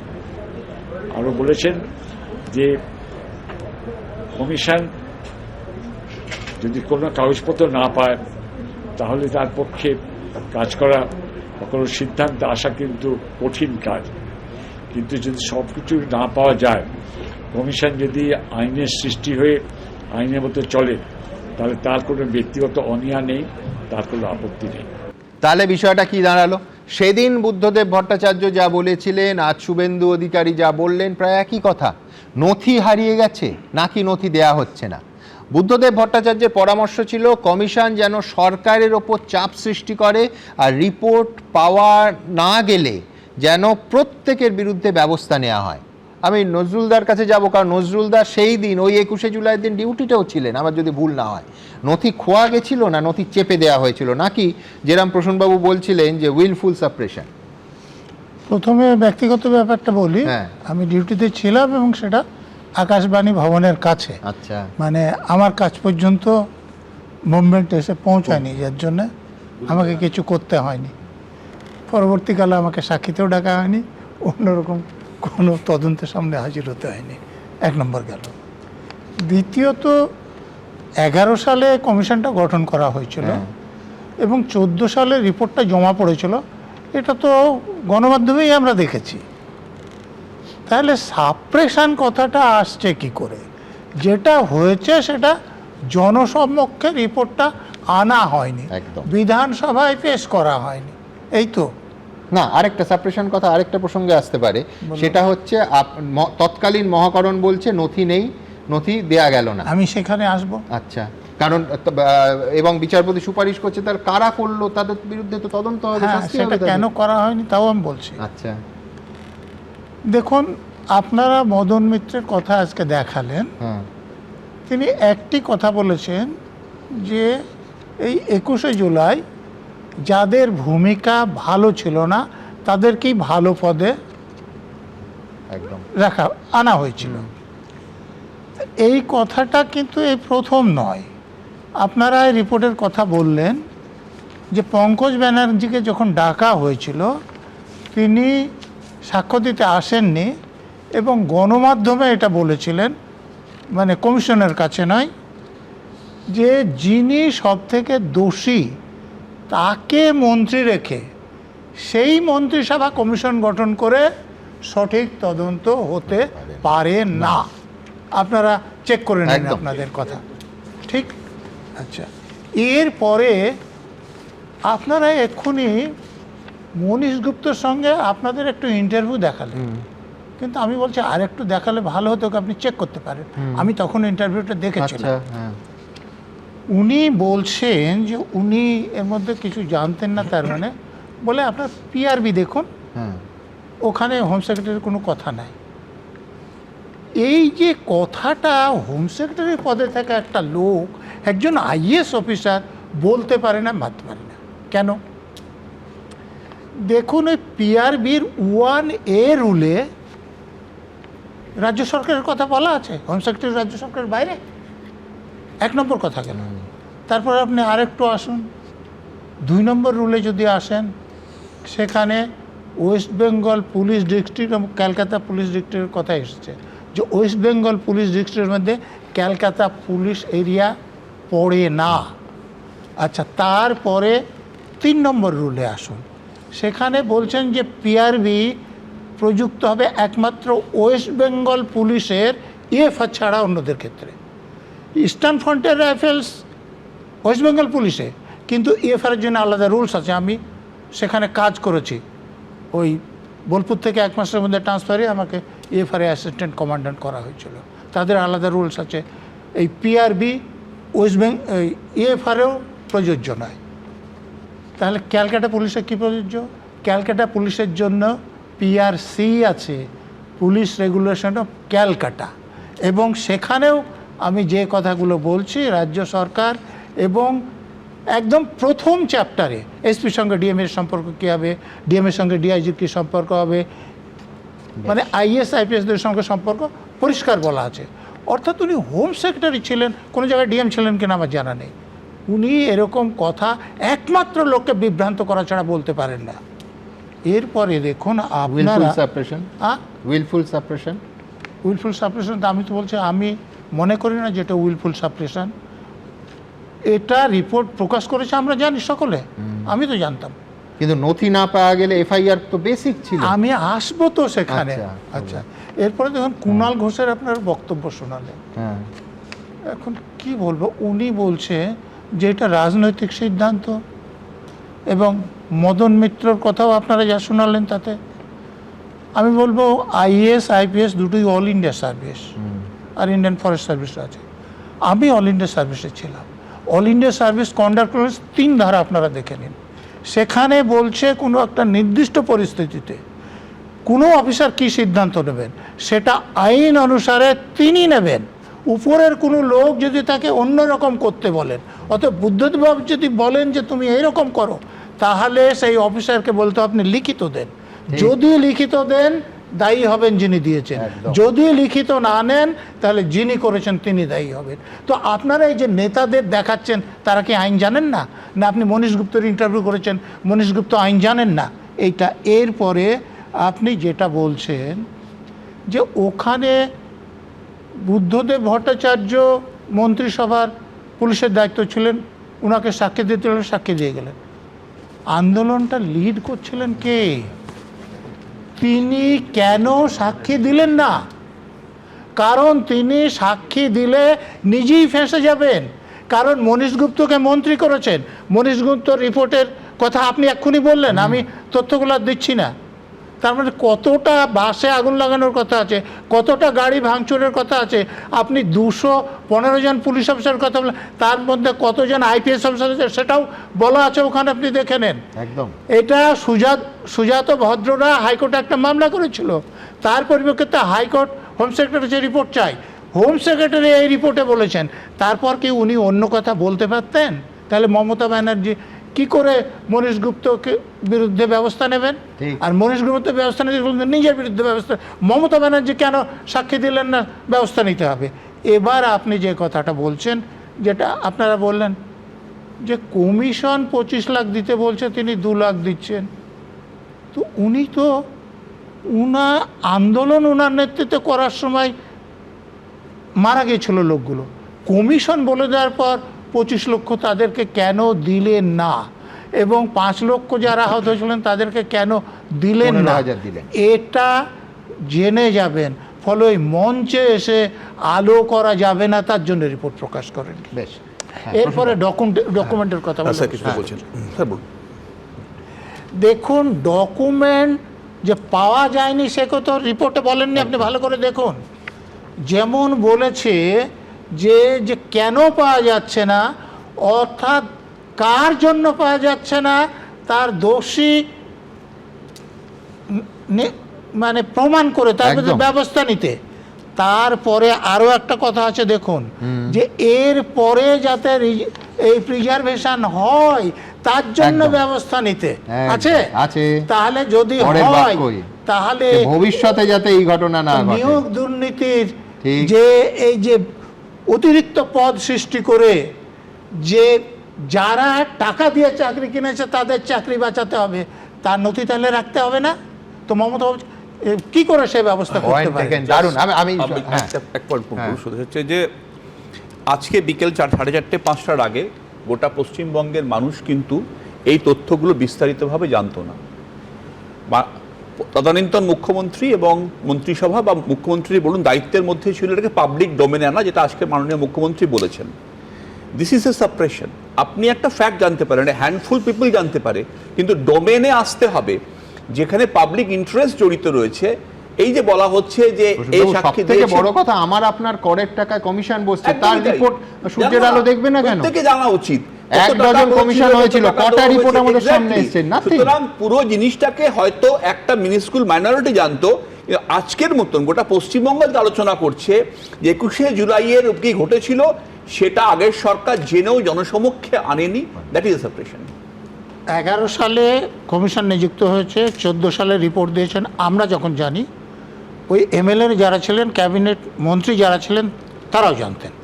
তারা কেন বলেননি যে রিপোর্টটা প্রকাশ করা হবে? জনসমক্ষে আসেনি, ঠিক, পাবলিক একদম একদম আজকে উল্টো সবকিছুর নিশ্চিতভাবে প্রশ্ন হচ্ছে কেন? নিশ্চিতভাবে আমি এটা সমর্থন করছি।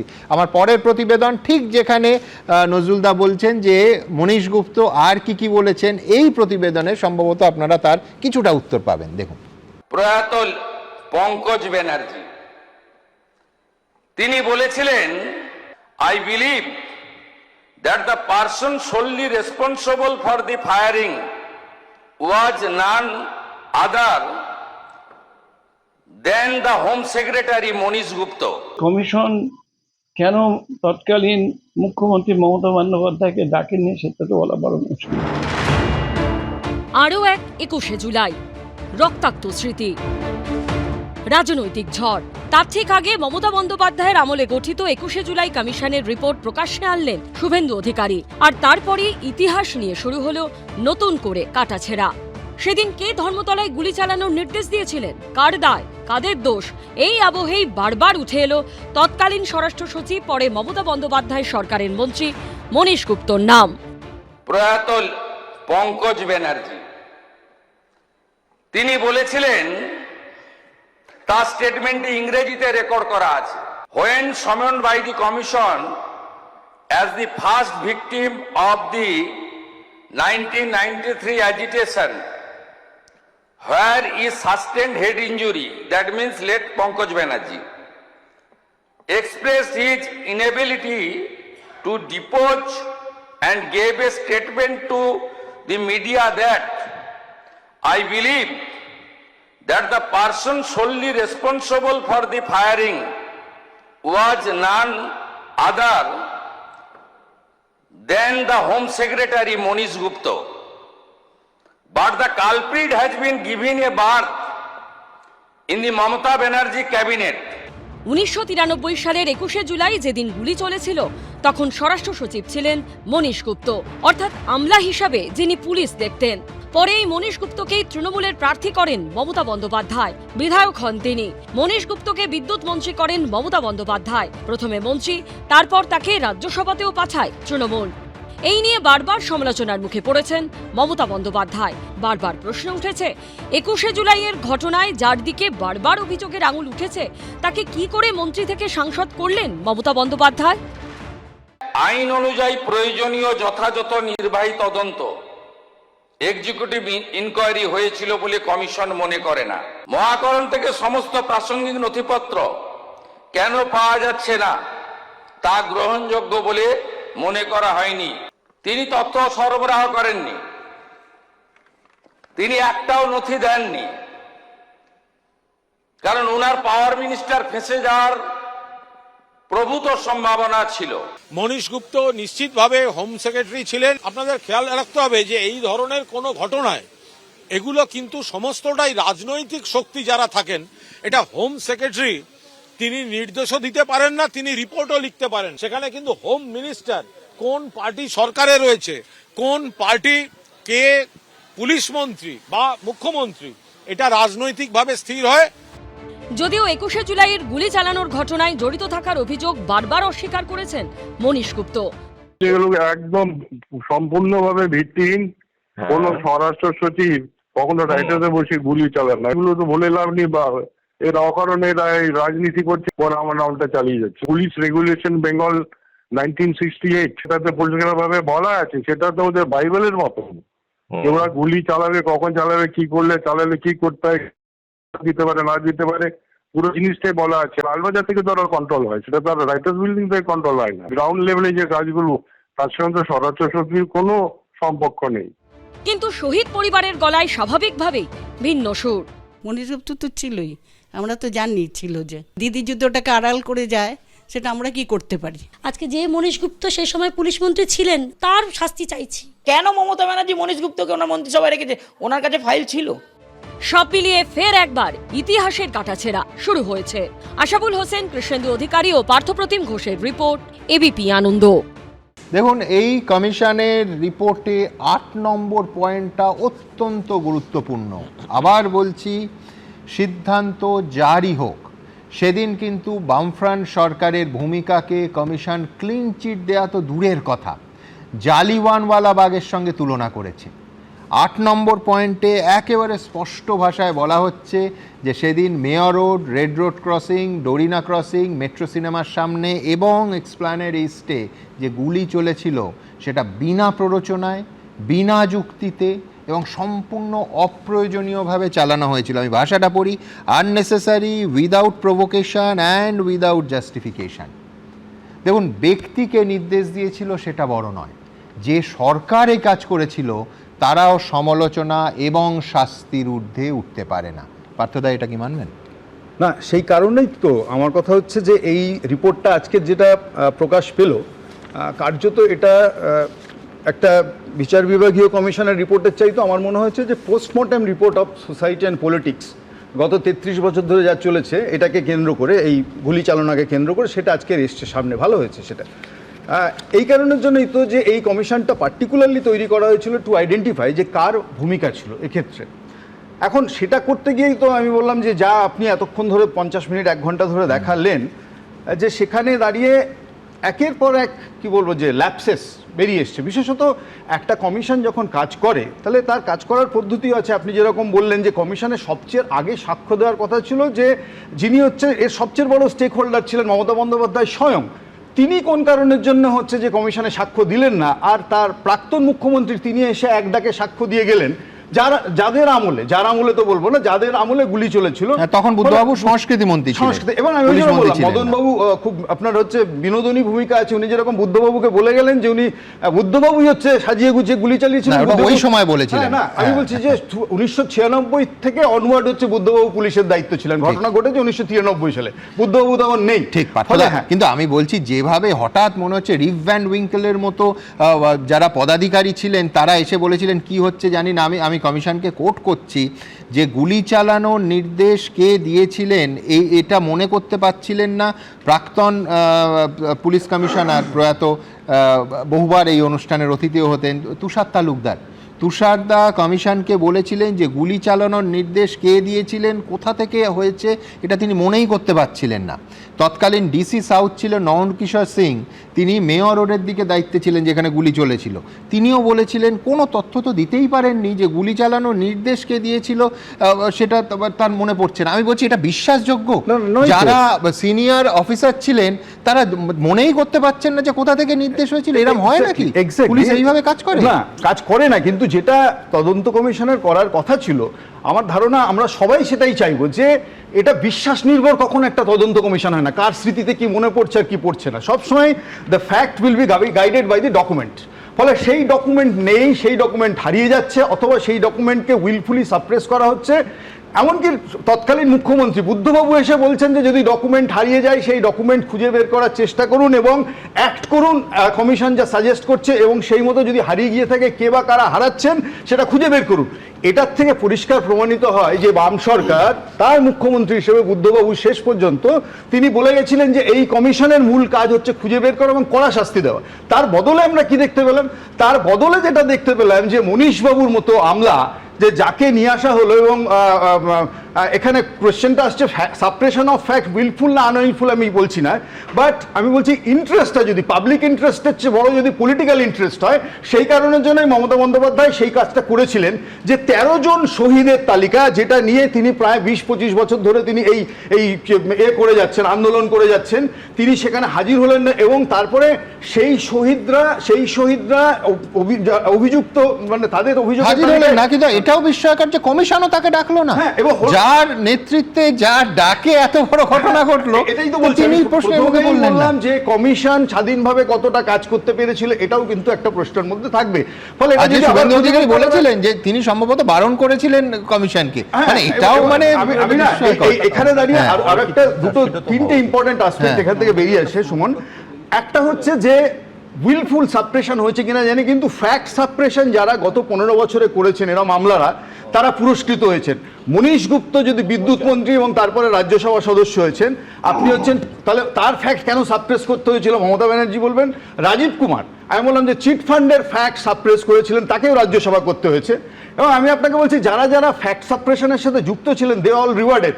নন্দীগ্রামে যিনি গুলি চালিয়েছিলেন সেই পুলিশ অফিসাররা তারা হচ্ছেন এই আমলে হচ্ছে যে রিওয়ার্ডেড হয়েছেন। ফলে আমি আপনাকে বলছি যারা যারা ওই আমলে হচ্ছে যে এই কাজগুলোর সাথে যুক্ত ছিলেন, যেখানে হচ্ছে যে লেফট ফ্রন্ট সবচেয়ে বেশি ডিসক্রেডিটেড হয়েছে, সেই লোকগুলো হচ্ছে যে তারা পরবর্তীকালে রিওয়ার্ডেড হয়েছেন। এবং আমি আপনাকে এর সাথে অ্যাড করতে চাইবো যে এখানে এই যে আমাদের মমতা ব্যানার্জি কি বলবো যে আমাদের 25 লক্ষ ক্ষতিপূরণের কথা আপনি বলছেন, 25 লক্ষ ক্ষতিপূরণ যারা নিহত হবেন এবং 5 লক্ষ যারা আমি বলছি না, তারই কমিশন সুপারিশ করেছে। হ্যাঁ, কমিশনের রেকমেন্ডেশন। এখানে প্রদীপ্ত বক্তব্যটা এরকম ভাবে রাখছে যে অ্যাজ ইফ চাকরি পাওয়া এবং ক্ষতিপূরণ পাওয়া দুটো আইদার অর, তা না। যে আমার কথা হচ্ছে যে ক্ষতিপূরণের মতো চলবে। এবং আমার দৃঢ় বিশ্বাস, আমি জানি আপনারা খুঁজে বের করুন যে এই রিপোর্ট সাধারণভাবে ক্যাবিনেটে পেশ করার পর সেটা হচ্ছে অ্যাসেম্বলিতে আনা হয়। আদৌ মমতা বন্দ্যোপাধ্যায়ের আমলে এটা ক্যাবিনেটে পেশ হয়েছিল কিনা সেটাও হচ্ছে খুঁজে বের করা দরকার। কিন্তু না হলে মরালিটির কোয়েশ্চেন যারা ক্যাবিনেট মিনিস্টার এবং তখন যারা ছিলেন এমএলএ এমপি তারা হচ্ছে কেন বলবেন না, কেন এটা তো তাদের একদম কথাটা শুনতে খারাপ লাগবে, কিন্তু আমি বলছি যে সেই যুগে 25 লক্ষ টাকার যা মূল্য ছিল তাতে সেইটা পেলে কেউ চাকরি নিতেন কিনা সেটাও তো প্রশ্ন। আমি বলছি এটাও তো বিচার করতে হয়। আমি সরাসরি এবার রাজুর কাছে যাবো। প্রতারণার তালিকা আমরা দেখেছিলাম অনেকগুলো, যে তার মধ্যে চিট ফান্ডের, আমি বলছি এই কারণে আপনার রেলিভেন্ট যে এই সময় 13টা কমিশন যা হয়েছে না, তার 3টে কেবল মুখ দেখেছে দিনের আলোর, বাকি যে 10টা দেখেনি তার মধ্যে চিট ফান্ড শ্যামল সেন এবং তার মধ্যে গৌতম দেবের যে নিউ টাউন জমি কেলেঙ্কারি। আমি চাই যে এই সরকার এই যতগুলো কমিশন এখনো পর্যন্ত বেরোয়নি তার প্রত্যেকটা রিপোর্ট বের করুন এবং জনস্বার্থে বের করুন। কমিশন হয়নি, সমস্ত নিয়ে কমিশন। আমি রাজুর কাছে যাবো, আমি নজরুলদা যাবো, কিন্তু এতক্ষণও বসে আছে। আমি বলছি যে এমন মানে এক ঢিলে 5 পাখি শুভেন্দু অধিকারী বিধানসভায় মেরেছেন যে মোটামুটি এই ঘটনা নিয়ে আবার বলছি 21শে জুলাইয়ের পুরো 24 ঘন্টা নয়, কিন্তু মানে আমি বলছি 20 ঘন্টা বা 18 ঘন্টা আগে যা তোলপাড় শুরু হয়েছে এবং প্রত্যেকটা রাজনৈতিক দল একেবারে আন্দোলিত, তাতে আমি বলছি মিচকি হাসি রাজু হাসছে, চওড়া হাসিটা কিন্তু বিজেপির হাসা উচিত। তার কারণ আবার বলছি রাজনৈতিক দিক থেকে রাজু যদি দেখি, আমি কিছুক্ষণের জন্য এই সত্য উদ্ঘাটন এবং যেটা বহু বছর আগে 12 বছর আগে হওয়া উচিত ছিল সেটা আজকে হলো, এই পার্টগুলো যেগুলো সত্য সরিয়ে রাখি, কিন্তু রাজনৈতিক দিক থেকে দেখলে সত্যি মাস্টার স্ট্রোক রাজু তোমাদের। দেখুন, শহীদদের নিয়ে রাজনীতি আমরা করিনি, সুতরাং এখানে রাজনীতির বিষয় আমাদের ওপর আসা উচিত নয়। 2 হচ্ছে এই যে 21শে জুলাইকে কেন্দ্র করে আপনি আমাদের ঘাড়ে দিয়ে দিলেন। আমরা অতীতে দেখেছি এই শহীদ হলো হচ্ছে যুব কংগ্রেসের কর্মীরা, শহীদ দিবস পালন করলো তৃণমূল কংগ্রেস, আর গালাগাল খেয়ে গেলাম বিজেপি।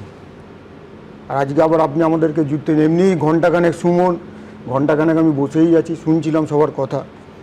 তোমরা ওই হয় না বলটাকে রোল করিয়ে দিয়েছো, এবার বলটা ঘুরছে, তোমরা যদি রাজনীতি যদি বলেন, দেখুন আমরা পরিষ্কার ভাষায় বলতে চাই যে আজকে মাননীয় মুখ্যমন্ত্রী শুভেন্দু অধিকারী বিধানসভায় রিপোর্টটা টেবিল করেছে। কার করার কথা ছিল? দাবি ছিল 12 বছর আগে যিনি কমিশনটা তৈরি করেছেন, কর্মীদের দাবি ছিল, সাধারণ মানুষের দাবি ছিল যে এই রিপোর্টটা টেবিলড হোক। তাহলে এত বছর ধরে কেন টেবিলড হয়নি? প্রশ্নটা তো এখানে। এবার যেই টেবিলড হলো, ঝুলি থেকে বেড়াল বেরিয়ে গেল। আপনি প্রতারণাটা দেখুন। মুখ্যমন্ত্রী প্রাক্তন, তিনি প্রাক্তন মুখ্যমন্ত্রী, কত বড় প্রতারক আজকে পরিষ্কার হয়ে গেল। এবং আগামীকাল যারা এই শহীদদের নামে সভা করবেন, সেটা ছিন্নমূল হোক আর তৃণমূল হোক, কে কোথায় আছে আমি জানি না, তারা প্রকাশ্যে দাঁড়িয়ে প্রাক্তন মুখ্যমন্ত্রী ক্ষমা চাইবেন তো? যে শহীদদের পরিবারদের নিয়ে দিনের পর দিন তিনি রাজনীতির নাটক খেলে গেছেন, একটা রাজনৈতিক মঞ্চ করে দিয়েছেন শহীদদের। এখানে বিভিন্ন প্রশ্ন উঠেছে। চাকরি পেয়েছেন, শহীদ পরিবারকে জিজ্ঞেস করুন তো তারা কি চাকরি চেয়েছিলেন, না যারা সেদিনকে এই ঘটনার জন্য দায়ী ছিলেন তাদের শাস্তি চেয়েছিলেন? জিজ্ঞেস করুন তাদেরকে। তারা কম্পেনসেশনও চায়নি, কারণ কেউ তো জানেই না কি কম্পেনসেশন আছে। আজকে 25 লক্ষ টাকার জায়গায় 2 লাখ টাকা ঠেকিয়ে দিয়েছে। আজকে 5 লাখ টাকার জায়গায় 15,000 টাকা দিয়েছে। আপনি খেলা মেলা ছেলে খেলা করে তো লক্ষ লক্ষ টাকা উড়িয়ে দিয়েছে। লক্ষ লক্ষ টাকা উড়িয়ে দিচ্ছে। কিন্তু রাজু, এই প্রশ্ন আসবে যে 21শে জুলাইয়ের 24 ঘন্টা আগে 21শে জুলাই নিয়ে রিপোর্ট, কমিশনের রিপোর্ট সামনে আনলে আমাদের তোমার আমাদের সবার করের টাকায় যে কটা কমিশন হয়েছে তার মধ্যে সাঁইবাড়ি আছে, জমি কেলেঙ্কারি আছে, বিজন সেতু আছে, এই সবগুলো সামনে আসবে তো? সব তো কমিশন রিপোর্ট জমা পড়ে গেছে, যথার্থ শুধু আমরাই জানি না। যথার্থ একদম আপনি প্রশ্ন তুলেছেন এবং তার উত্তরও আমি দিয়ে দিচ্ছি। আপনারা দেখেছেন সরকারটা কতদিন হয়েছে? 2 মাসের সামান্য। 2 মাসের সামান্য। আমরা কি বলেছিলাম যে আমরা রাজধর্ম পালন করব না? তার দেখুন 50 দিনের ভেতর মাননীয় মুখ্যমন্ত্রী শুভেন্দু অধিকারী রাজধর্ম পালন করছে।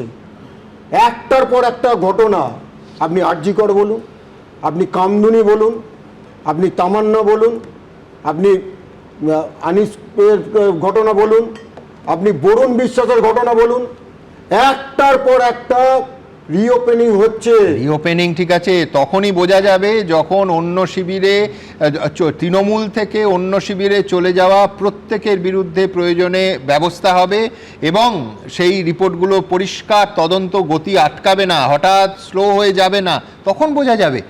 দেখুন, মুখ্যমন্ত্রী হওয়ার পরও শুভেন্দু অধিকারী বলেছিলেন 90টার বেশি অবৈধ বাড়ি যার নামে, যিনি তারপরে, আমি নাম করেই বলি, জাভেদ খান, যিনি নাম করে ক্যামেরার সামনে বললেন, কে বললো 90টা, আমাদের প্রপার্টি 90টারও বেশি।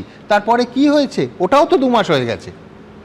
2 মাসে সব আপনি একসাথে পেয়ে যাবেন, এরকম বিষয়। আমি অপেক্ষা করতে পারি, অসুবিধা নেই। দেখুন, পশ্চিমবাংলার মানুষ এখানে গণতন্ত্র প্রতিষ্ঠা দেওয়ার জন্য, আইনের শাসন প্রতিষ্ঠা দেওয়ার জন্য আজকে এখানে আশীর্বাদ দিয়েছিলেন। আর আজকে যদি কেউ ভেবে থাকেন, এটা একটা পারসেপশন তৈরি করা হচ্ছে যে বোধহয়, দেখুন, দুটো আলাদা পক্ষ। এবার বাড়িতে নিজেদের মানে গোয়াল ঘরে কোন্দল, আর সেই কোন্দলে তারা মারামারি করে মরছে, আর ঘাড়ে এসে আমাদের যেটা 21শে জুলাই নিয়ে আমি বললাম যে বিজেপি দূরস্থে কোথাও নেই, কিন্তু পুরো দোষ এসে বিজেপির ঘাড়ে পড়ছে, পুরো দোষ এসে বিজেপির ঘাড়ে। এখন এটা একটা পারসেপশন তৈরি করে দেওয়া হয়েছে যে বোধহয় বিজেপি কাউকে আশ্রয় দিচ্ছে। বিজেপি আইনের শাসন মানে এবং মানবে। তার সাথে আমি আরেকটা একটু অ্যাডিশন করে দিচ্ছি, এই বিজেপি আশ্রয় দিচ্ছে না। ভূপেন্দ্র যাদবের বাড়িতে যে 20 জন দিলেন, ওরা কি মানে চা খেতে গেছিলেন শত্রুপক্ষের লোক? কারা? সরাসরি এই 20 জন এমপি এনডিএ কে সমর্থন দিচ্ছেন, বিজেপি সেই সমর্থন নিচ্ছে। তারা যদি স্বেচ্ছায়, বিজেপি কি জোর করে সমর্থন দিচ্ছে? না, জোর করে নয়, কিন্তু যে হিসেবে যে আশায় দিচ্ছে, সেই আশাও পূরণ হবে। যদি ভারত সরকারের মাননীয় নরেন্দ্র মোদীর যে কর্মকাণ্ডকে দেখে তারা এগিয়ে আসে, তাহলে আমরা কি বলবো যে আমাদের এখানে আসবেন না, সমর্থন দেবেন না? কিন্তু প্রকাশ সিং বড়াই কি জোর করে ঢুকে পড়েছে? আমার বিষয় হচ্ছে যে ওটা একটা আলাদা চ্যাপ্টার, আর এটা একটা অনেক বড় চ্যাপ্টার। কারণ এখনো পর্যন্ত যারা মমতা ব্যানার্জিকে, আজকে 4টের আগে অবধি যারা মমতা ব্যানার্জিকে, তৃণমূল কংগ্রেসের আমি কর্মীদের বলবো, যারা মমতা ব্যানার্জিকে এখনো ঠাকুরের আসনে বসিয়ে রেখেছিলেন, তাদের সাথে কি প্রতারণাটা করেছে আপনি আজকে আবারও বলছি, সেটা ফাঁস হয়ে গেল।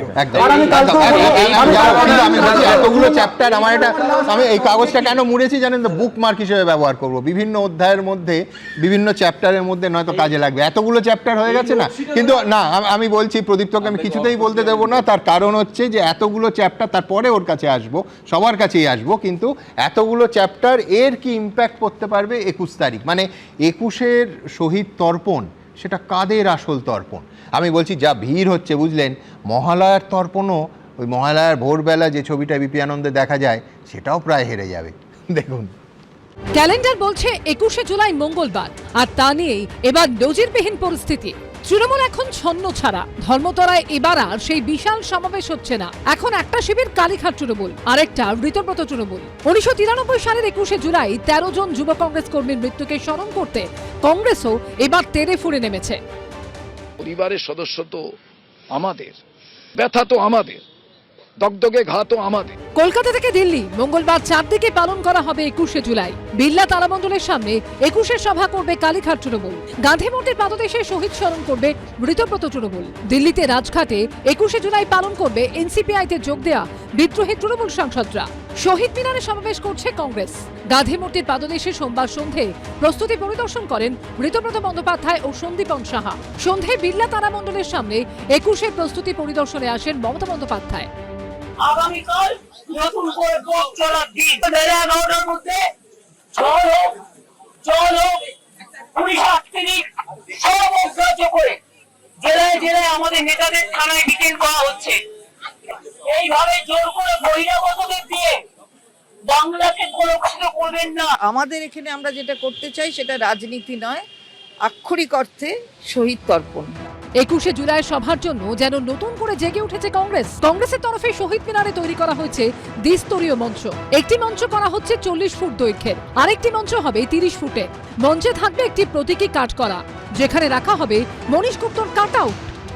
তৃণমূল নামে কোনো দল নেই পশ্চিমবঙ্গে। এই প্রোগ্রামটা আমাদেরই প্রোগ্রাম। 1993 সালে যে ঘটনা হয়েছিল, কংগ্রেস ভার্সেস সিপিএমের লড়াই হয়েছিল, যে মনীশ গুপ্তর নেতৃত্বে সেই গুলি চালানো হয়েছিল, সেই মনীশ গুপ্তকে পরবর্তীতে তৃণমূল পার্টি সংসদে নিয়ে গেছিল। চারদিকে শহীদ সমাবেশ। কলকাতা থেকে দিল্লি, দিল্লিতে রাজঘাটে 21শে জুলাই পালন করবে এনসিপিআইতে যোগ দেওয়া 20 জন বিদ্রোহী তৃণমূল সাংসদ। 15 বছর ধরে সরকার ছিল আমাদের, তখন আমি যে দলে ছিলাম, কিন্তু সেই রিপোর্টটা কিন্তু আসেনি জনসমক্ষে। যারা অন্যায় করেছিলেন তারা যথাযথ শাস্তি পাবেন এই আশা রাখবো। সব মিলিয়ে 21শে জুলাই কার, তা নিয়েই এখন কারাকারি। সন্দীপ সরকার, অন্ন মুখোপাধ্যায় ও বিজেন্দ্র সিংহ রিপোর্ট, এবিপি আনন্দ। না দেখো দাদা, রাজুদা বললেন অনেকদিন পরে রাজুদা স্বমহিমায় আসতে পারেননি, মানে আজকে তো উল্টো দিকে আছেন, সরকারে আছেন, অনেক দায়বদ্ধতা বেশি আর কি। কিন্তু তাহলে সেই দায়বদ্ধতায় বললেন যে ক্ষমা চাইতে হবে প্রতারণার জন্য। তাহলে আমি তো বলবো 2000 সাল থেকে তৎপরবর্তীকালীন প্রায় 2020 সাল অবধি মাননীয় শুভেন্দু অধিকারী যেভাবে শহীদ তর্পণ অনুষ্ঠানে অংশগ্রহণ করেছেন, আমাদের মাননীয় মন্ত্রী, আমাদের মাননীয় সাংসদ, প্রাক্তন তৃণমূল নেতা শুভেন্দু অধিকারীর ক্ষমা চাওয়া উচিত। যে কেন ক্ষমা চাওয়া উচিত? যে তিনি দিনের পর দিন বিজেপিতে তাহলে তৃণমূলের থেকে শহীদ তর্পণের জন্য যে বক্তব্যগুলো তিনি দিয়েছিলেন, সেই বক্তব্যগুলো পরিষ্কারভাবে অন্যায় বলেছিলেন, ভুল বলেছিলেন। কিন্তু আজকে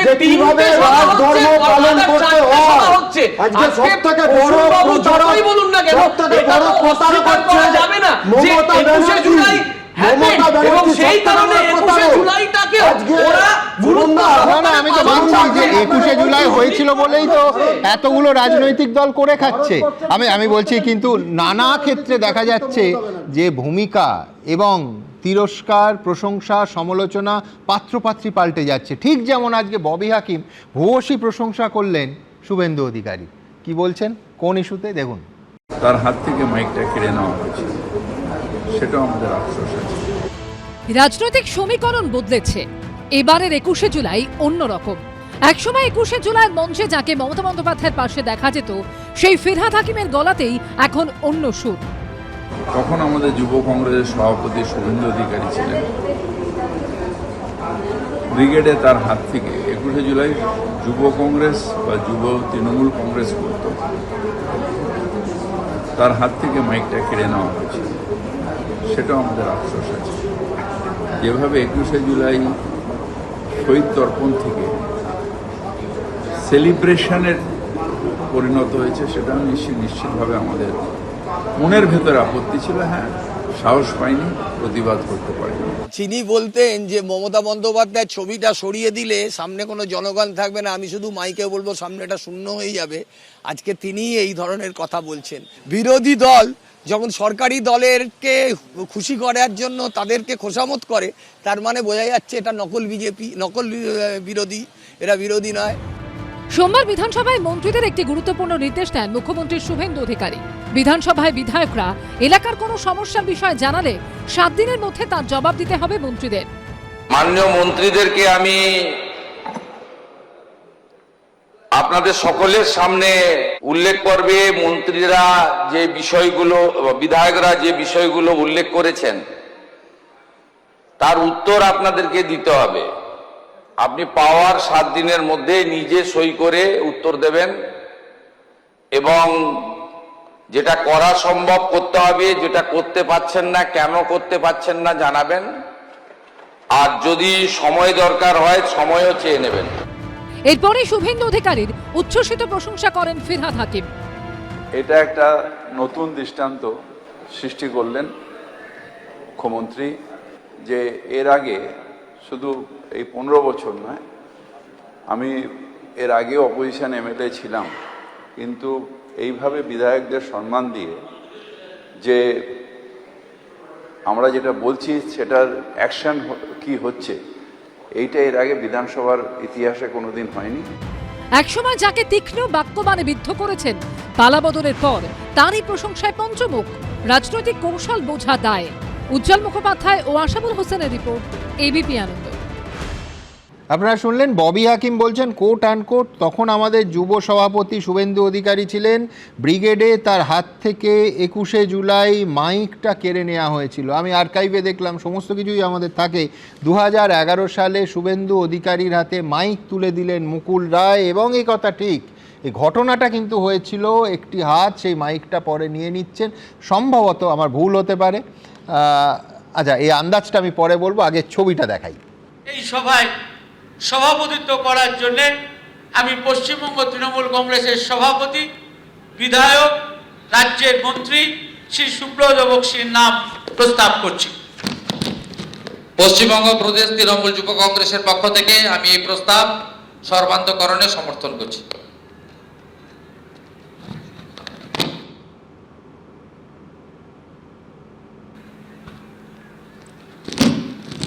এই সভায় সভাপতিত্ব করার জন্য আমি পশ্চিমবঙ্গ তৃণমূল কংগ্রেসের সভাপতি, বিধায়ক, রাজ্যের মন্ত্রী শ্রী সুব্রত বক্সির নাম প্রস্তাব করছি। পশ্চিমবঙ্গ প্রদেশ তৃণমূল যুব কংগ্রেসের পক্ষ থেকে আমি এই প্রস্তাব সর্বান্তকরণে সমর্থন করছি।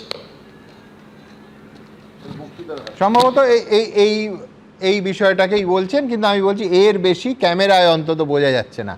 হ্যাঁ, আমি যেটা একটা কথা উল্লেখ করতে চাইছি, যে বিভিন্ন রকম গণমাধ্যমে একটা খবর আমি দেখেছি যে সেদিন নেত্রীকে বাঁচানোর জন্য সিনিয়র অফিসারদের বিরুদ্ধে গিয়ে একজন পুলিশ অফিসারের চাকরি গিয়েছিল।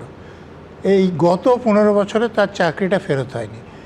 সেটা সত্যিই তার দোষ ছিল না তার চাকরিটা ফেরত হওয়া উচিত ছিল? এই ব্যাপারটা বোধহয় শহীদদের সঙ্গে সঙ্গে, কারণ আর একজন শহীদ হতে পারতেন এরকম খবর আসছে যে সেই পুলিশ অফিসার যদি তাকে না বাঁচাতেন। আগামীকাল আমাদের শহীদ দিবসের কলার টিউন একটাই থাকছে, শহীদদের প্রতি প্রকৃত শ্রদ্ধা এবং শহীদ ভাঙিয়ে রাজনীতি করবেন না, শহীদদেরকে প্রকৃত শ্রদ্ধা জানান, শহীদদেরকে ভাঙিয়ে রাজনীতি করা, ক্যারিয়ার তৈরি করা এবং তার সাথে নাচ গান পাগলু ডান্সটা বন্ধ। এটাই কলার টিউন। কালকে সিরিয়াস মিটিং হবে এবং খুব বড় মিটিং হবে, দেখে নেবেন। দাদা, বড় মিটিং তো হবে, কিন্তু কোন শহীদদের জন্য কারা করবে? যারা শরণার্থী তৃণমূল, যারা ওই মাইক্রোফোনের কারার ঘটনাটাকে সভাপতির নাম প্রস্তাব করার পরে স্বাভাবিক সভাপতি বলবে, সেটাকে বলবে যে মাইক্রোফোন কেড়ে নেওয়া হয়েছে। কিন্তু আমি বলছি তৃণমূল কংগ্রেসে এই সাপ এবং লুডো, এই সাপ এবং সিঁড়ির খেলাটা কিন্তু প্রতিদিন হতে পারে। একদম একদম একদম একদম। হ্যাঁ, আমি বলছি যে সত্যি শহীদের তর্পণ করবেন, আমার সেখানে কোনো নেই, কিন্তু তারপরেও পশ্চিমবাংলায় যে 2 শিবির তৃণমূল কংগ্রেসে বা 3 শিবির আছে, তারা কি করে অস্বীকার করে যে এই পর্যায়ে তাদের শাসনকালে শুধুমাত্র বিজেপি 335 জন শহীদ হয়েছে? একদম। তারা কি করে অস্বীকার করে যে এই পর্যায়ে 222 জন সিপিআইএম বা লেফটের লোক শহীদ হয়েছে শুধু রাজনীতি, বিরোধী রাজনীতি করার জন্য? বসুনবাবুরা সেই দায়িত্বটা নেবেন? যারা শহীদ হয়েছে আপনার শাসনকালে, তৃণমূল শাসনকালে, আপনি কোন তৃণমূল আমার দেখা দরকার নেই। তৃণমূল মানেই হলো খারাপ জিনিস, তৃণমূল মানে বিষ। সেই তৃণমূল কংগ্রেস যাদের শাসনকালে এত এত লোক মৃত্যুর মুখে পতিত হলো, যে শুধুমাত্র বিজেপি ঠিক এইভাবেই আপনি প্রশ্ন করেছিলেন 2018 সালের পরে পঞ্চায়েত ভোট পরবর্তীকালীন হিংসা। তাহলে আমাদের কেন বিধানসভায় দাঁড়িয়ে শুনতে হবে 2020 সালের আগেরটা ভাববো না, 2021 সাল থেকে আমরা দেখবো ভোট পরবর্তী হিংসা? তাহলে ঠিকই প্রশ্ন করেছেন আপনি যে 56 জন মারা গেল শুধুমাত্র 2021 সালে, সেই 56 জন, যে 20 জন সাংসদের গায়ে দাগ লেগে রয়েছে, 140 জন বিধায়ক, তাদের দায় নেই? তাহলে সেই দায়টা কারা নেবে? বিজেপিও নেবে? দেখুন, এটা খুব স্পষ্ট, সেটা হচ্ছে যে কোনো রাজনৈতিক হিংসা যদি হয়ে থাকে, রাজনৈতিক হিংসা যে করেছেন তার শাস্তি হবে এবং সেটা নিয়ে কোনো মতপার্থক্য নেই। হ্যাঁ, কিন্তু এটা তদন্তটা হবে দলমত নির্বিশেষে। তদন্ত দলমত নির্বিশেষে হবে। আর এটার মধ্যে বিষয় পলিটিক্যাল অ্যানালিস্ট আমার মনে হয় যে দল এবং সরকারের ভিতরে একটা খুব স্পষ্ট সীমারেখা আছে, he knows it very well. সুতরাং এটা সীমারেখা তো আছে, কিন্তু সীমারেখা মানেটা কি? আমি বলছি প্রশ্নটা এইখানে, আমি এইখান থেকে একেবারে এইখানে খুব স্পষ্ট করে শহীদদের নিয়ে সেই পরিবারগুলো আজকের দিনে দাঁড়িয়ে ঠিক কি ভাবছেন দেখাবো। আপনারা যদি কমিশনের সুপারিশ মতো ক্ষতিপূরণ বর্তমান সরকারের কাছে চান, মুখ্যমন্ত্রী রিলিফ ফান্ড থেকে আমি সেই ক্ষতিপূরণ দেব। প্রত্যেকটি পরিবারকে চাকরি দেওয়া হয়েছিল। 21শে জুলাই ঠিক আগে মমতা বন্দ্যোপাধ্যায়ের আমলে তৈরি কমিশনের রিপোর্ট প্রকাশ্যে এনে বড়সড় চমক দিলেন শুভেন্দু অধিকারী। 13 জন মৃত যুব কংগ্রেস কর্মীদের পরিবারের এখন কি অবস্থা? কে তাদের পাশে দাঁড়িয়েছে, কে পাশে দাঁড়াবে? মঙ্গলবার 21শে জুলাই কোন মঞ্চে তারা থাকবেন, এইসব নিয়ে উস্কে গেল বিতর্ক। আমি এই রিপোর্ট পেশ করে আহত এবং ক্ষতিগ্রস্ত পরিবারকে বলবো, আপনারা যদি ফ্রেশ এফআইআর করতে চান, সে সুযোগ বর্তমান সরকার দেবে। আপনারা যদি কমিশনের সুপারিশ মতো ক্ষতিপূরণ বর্তমান সরকারের কাছে চান, মুখ্যমন্ত্রী রিলিফ ফান্ড থেকে আমি সেই ক্ষতিপূরণ দেব। আর যারা আপনাদেরকে ব্যবহার করে এমপি হলো, এমএলএ হলো, মন্ত্রী হলো, মুখ্যমন্ত্রী হলো, তাদের থেকে আপনারা দূরে থাকবেন। আমরা তো চাইছি এটা প্রমাণ হোক যে কি হয়েছে না হয়েছে। আমরা কি করে জানবো? এটা আমাদের যা দিয়েছিল ওই 2 লক্ষ টাকা আমরা তাই নিয়েছি, আমরা তো কিছু বলতে পারিনি। আর দিদি এরকম করবে কেন আমাদের না দিয়ে?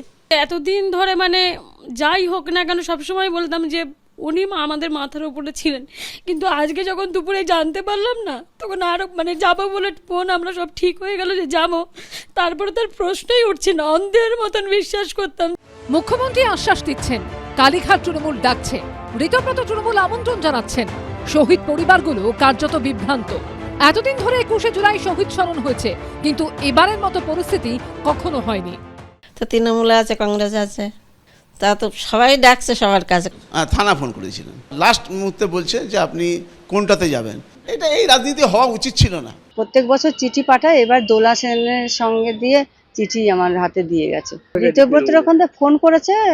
শহীদ স্মরণেও শহীদ রাজনীতি তুঙ্গে। পার্থপ্রতিম ঘোষ, অর্ণব মুখোপাধ্যায় ও সুনীত হালদারের রিপোর্ট, এবিপি আনন্দ। দেখুন, প্রশ্ন তো একটাই প্রদীপ্ত, কালকে কোন শিবিরের কোন তর্পণে কত লোক আসবে। তবে আমি বলছি একদিক থেকে কলকাতা হাইকোর্ট তোমাদের বাঁচিয়ে দিয়েছে, তার কারণ যেই 2500-এ বেঁধে দিয়েছে, একেবারে এর থেকে ভালো প্রপোজিশন আর হতে পারে না। এখনো আমরা তুমি কালকে এসে বলতে পারো যে আমার 2.5 লাখ লোক হতো, নেহাত কোর্ট বলেছে বলে 250 আমি বলছি এখনো ম্যানেজ করতে পারি। এই কথাটা আমাদেরই তৃণমূলের থেকে শরণার্থী হয়ে যাওয়া তৃণমূলের একজন বলছেন, এবং আমার মজা লাগছে এটা জেনে যে তিনি আজকেও বলছেন যে আমাদের সবাই প্রচুর লোক হবে এবং প্লিজ আপনার কাছ থেকে এটা এক্সপেক্টেড নয়।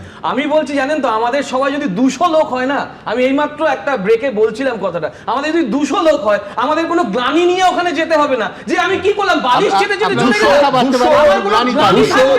কিন্তু আজকে শরণার্থী তৃণমূলের যে গ্লানি, সেই গ্লানি যে সভা করবেন, 200 গ্লানি মুক্ত সমর্থক নিয়ে আগামীকাল প্রদীপ্তদের যে সভা হবে, সেটা আপনারা সকলে দেখবেন এবং বাকি জনতা জনার্দন যেখানে আসবেন সেটাও আপনারা দেখতে পাবেন। কলার টিউন একটাই, যে শহীদ ভাঙিয়ে রাজনীতি বন্ধ।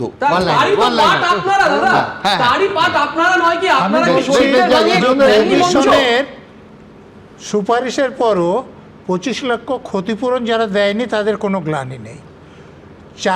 টাকা নিয়ে চাকরি বিক্রি করে যারা ক্ষমতায় ছিল তাদের কোনো গ্লানি নেই। আইন না জেনে বিশেষজ্ঞর মত যারা দেয় তাদের কোন রকম গ্লানি থাকতেই পারে। আইন জেনে যারা বিশেষজ্ঞ তারা আজ অবধি কোনো ব্যবস্থাপনার মধ্যে আনতে পারেন না, এটাই হচ্ছে সবথেকে সমস্যা হয়ে গেছে।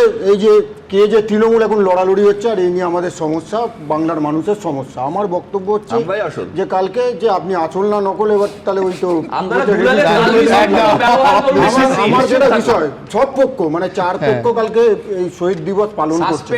আমার 4 পক্ষ কাছেই আবেদন থাকবে, আপনারা এতদিন 15 বছরে সরকার ছিলেন, কংগ্রেস তো প্রথমে এসেছিল, 325 জন আপনাদের আমলে ভারতীয় জনতা পার্টির কর্মীকে খুন করেছে তৃণমূলের আপনাদের হারমাদ নেতারা। তাদের জন্য শহীদ তর্পণ করবেন, তাদের জন্য শহীদ তর্পণ করবেন। শুধু গ্লানি আছে, গ্লানি নেই, করবেন না। তাদের জন্য তো 144 জন খুন করেছিলেন, খুন করেছিলেন, যাদের খুন করেছিলেন তাদের জন্য শহীদ তর্পণ করবেন। আমি একটাই শুধু বলছি যে প্রতারিত তালিকায় হচ্ছে যে রাজ্য জুড়ে প্রচুর ছিল। এই আমফান ত্রাণ দুর্নীতিতে প্রতারিত, আবাস যোজনায় প্রতারিত, শিক্ষক নিয়োগে প্রতারিত, আমি শেষ চিট ফান্ডে প্রতারিত, শেষে আমি বলছি শহীদরাও প্রতারিত হয়েছেন। এটাই প্রথম বার্তা গেল এই কমিশন রিপোর্টের মধ্যে দিয়ে। ফলে ওই যে তালমিছরির বিজ্ঞাপনের মতো কে আসল এটা কালকের ওরা ঠিক করে নিন। আমি ছোট্ট করে বলতে চাই, এখানে দুজন পুলিশ অফিসার আছে, আমার কনসার্নটা অন্য জায়গায়, নাগরিক জীবন থেকে। সেটা হলো আমি বলছি আমার নাগরিক হিসেবে আমার কনসার্নটা অন্য জায়গায়। 3টে মঞ্চ হচ্ছে খুব কাছাকাছি, আইন শৃঙ্খলাটা রক্ষা করাটা পুলিশের কাছে চ্যালেঞ্জ। এই মুহূর্তে যেহেতু যুযুধান দুটো পক্ষ, বিশেষ করে কালীঘাট তৃণমূল আর ঋতব্রত তৃণমূল, ফলে আমি চাইবো যে শান্তিপূর্ণ উপায়ে তিন পক্ষই, শান্তিপূর্ণভাবে তিন পক্ষই যাতে এই কর্মসূচিগুলো পালন করে, যাতে ল এন্ড অর্ডারের প্রশ্ন না আসে, সেটা পুলিশকে সিরিয়াসলি দেখা। কিন্তু আমি বলছি শান্তিপূর্ণর সঙ্গে আমি আরেকটা বলে দিই যে সৎভাবে, সততার সঙ্গে সত্যি কথা বলে। তার কারণ আবার বলছি, তখন স্কুলে পড়তাম, যার ফলে স্মৃতি থেকে তো বলতে পারবো না। কলকাতা শহর থেকে প্রকাশিত প্রত্যেকটি সংবাদপত্র শুধু ওই দিন নয়, তার আগের দিন, তার আগের দিন এবং পরবর্তী এক সপ্তাহে কোথাও এই যে দাবিটা করা হয়েছে হঠাৎ করে 2 বছর বা 3 বছর ধরে, যে 21শে জুলাইয়ের মূল দাবি ছিল নাকি ভোটার পরিচয়পত্র। সংবাদপত্র সাক্ষ্য দিচ্ছে, আবার বলছি, ভোটার পরিচয়পত্র 21শে জুলাইয়ের ইস্যু ছিলই না। চমকে উঠলেন? সত্যি 33 বছর আগের কথা, যারা সিনিয়র বয়স্ক মানুষ তাদেরও হয়তো মনে থাকবে না, কিন্তু আমি এই প্রত্যেকটি কাগজ খুঁজে এই নিয়ে বাক্যবাদ দিন একটা শব্দও পাইনি। পুরোটা হয়েছিল সম্পূর্ণভাবে বামফ্রন্টের অপশাসনের বিরুদ্ধে। তখন আন্দোলনের একটা মোমেন্টাম তুলছিলেন বিরোধী নেত্রী, যুব কংগ্রেস নেত্রী মমতা বন্দ্যোপাধ্যায়। তার আগে একটা সফল ব্রিগেড হয়েছে, তার আগে ওই মহাকরণ থেকে চুলের মুঠি ধরে মমতা বন্দ্যোপাধ্যায়দের বের করে দেয়া হয়েছে। তারপরে এই কর্মসূচি ছিল রাষ্ট্রপতি শাসনের দাবিতে, স্লোগান ছিল, আবার বলছি, আইনের শাসন অথবা রাষ্ট্রপতি শাসন। আর কর্মসূচির নাম ছিল মহাকরণ অবরোধ কর্মসূচি। আনন্দবাজার টেলিগ্রাফ তো বটেই, কলকাতার সমস্ত খবরের কাগজ এই সাক্ষ্য বহন করছে। সুতরাং সত্যিটা দয়া করে জেনে নেবেন। হোয়াটসঅ্যাপ ইউনিভার্সিটির দিন এবার শেষ হোক। কি বলেছিলাম, কি বারবার দেখাই আমি? দেখুন প্রথমেই একটা কথা বলি। 1993 সালের 21শে জুলাই যুব কংগ্রেসের ডাকে মহাকরণ অভিযান কর্মসূচিতে যেভাবে কলকাতার রাজপথ 14 জন যুবকের রক্তে ভিজেছিল, আমরা মনে করি সেই ঘটনা নির্মম, বর্বরোচিত এবং চরম গণতন্ত্র বিরোধী। এখন সেই ঘটনা 33 বছর পর কোন পক্ষের শহীদ দিবস পালনের নৈতিক অধিকার আছে এ নিয়ে 3 পক্ষের দড়ি টানাটানিতে আমাদের কোনো আগ্রহ নেই। শহীদ দিবস পালনে কে সুয়োরানি, কে দুয়োরানি, বাঁদরের পিঠে ভাগের মতো কে মেয়র রোড পাবে, কে শহীদ মিনার পাবে, সে কূট বিতর্কের সমাধান প্রশাসন করুক আর তারা নিজেরা করুক। আমরা কিন্তু আজ তুলে ধরব একটা নির্লজ্জ মিথ্যাচার। হ্যাঁ, 21শে জুলাই নিয়ে একটা নির্লজ্জ মিথ্যাচার। মজার কথা কি জানেন, আমি নিজে বহুবার ওই 21শে জুলাই ভিক্টোরিয়া হাউসের সামনে তৎকালীন বিরোধী নেত্রী মমতা বন্দ্যোপাধ্যায়ের শহীদ দিবস কভারও করেছি। তখন মমতা বন্দ্যোপাধ্যায় যে কথা কখনো বলতেন না, হঠাৎ গত কয়েক বছর হলো সেই কথা তিনি তার গোটা দল মিলে এক স্বরে বলতে শুরু করলেন। কি সেই কথাটা? কথাটা এই যে মমতা বন্দ্যোপাধ্যায়ের ওই আন্দোলন নাকি ডেকেছিলেন এপিক কার্ড বা সচিত্র ভোটার পরিচয়পত্রের ভিত্তিতে নির্বাচনের দাবিতে। আজ যে সচিত্র পরিচয়পত্রের ভিত্তিতে ভোট হয় সেটা নাকি ওই 21শে জুলাইয়ের আন্দোলনের ফসল। আবার বলছি, এটা সম্পূর্ণ মিথ্যে কথা।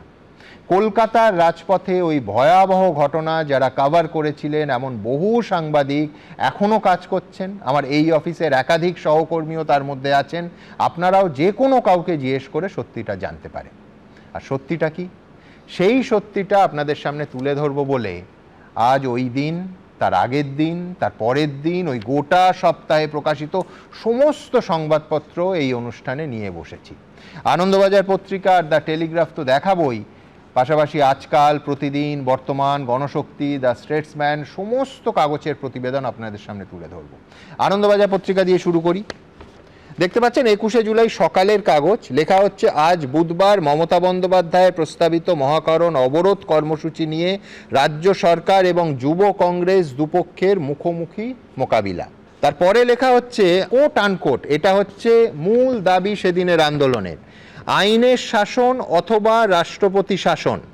এর দাবিতে, অর্থাৎ আইনের শাসন অথবা রাষ্ট্রপতি শাসনের দাবিতে তাদের মহাকারণ অভিযান কর্মসূচি বানচাল করতে রাজ্য সরকার ষড়যন্ত্র করেছেন।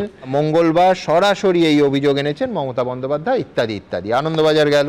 আজকাল পত্রিকা 21 তারিখের আজকাল পত্রিকা লিখছে যে মমতা বলেন রাষ্ট্রপতি শাসন আর বাংলা বাঁচানোর দাবিতে এই মহাকরণ অভিযান। একেবারে স্পষ্ট শব্দে আজকাল পত্রিকা। প্রতিদিনে আসি। পরের দিনের প্রতিদিন, অর্থাৎ যখন ভয়ঙ্কর সেই ঘটনা ঘটে গেছে 22 তারিখে, 21 তারিখে তো আছেই, একই কথা 22 তারিখের প্রতিদিন পত্রিকায়। এই হচ্ছে সেই কাগজ।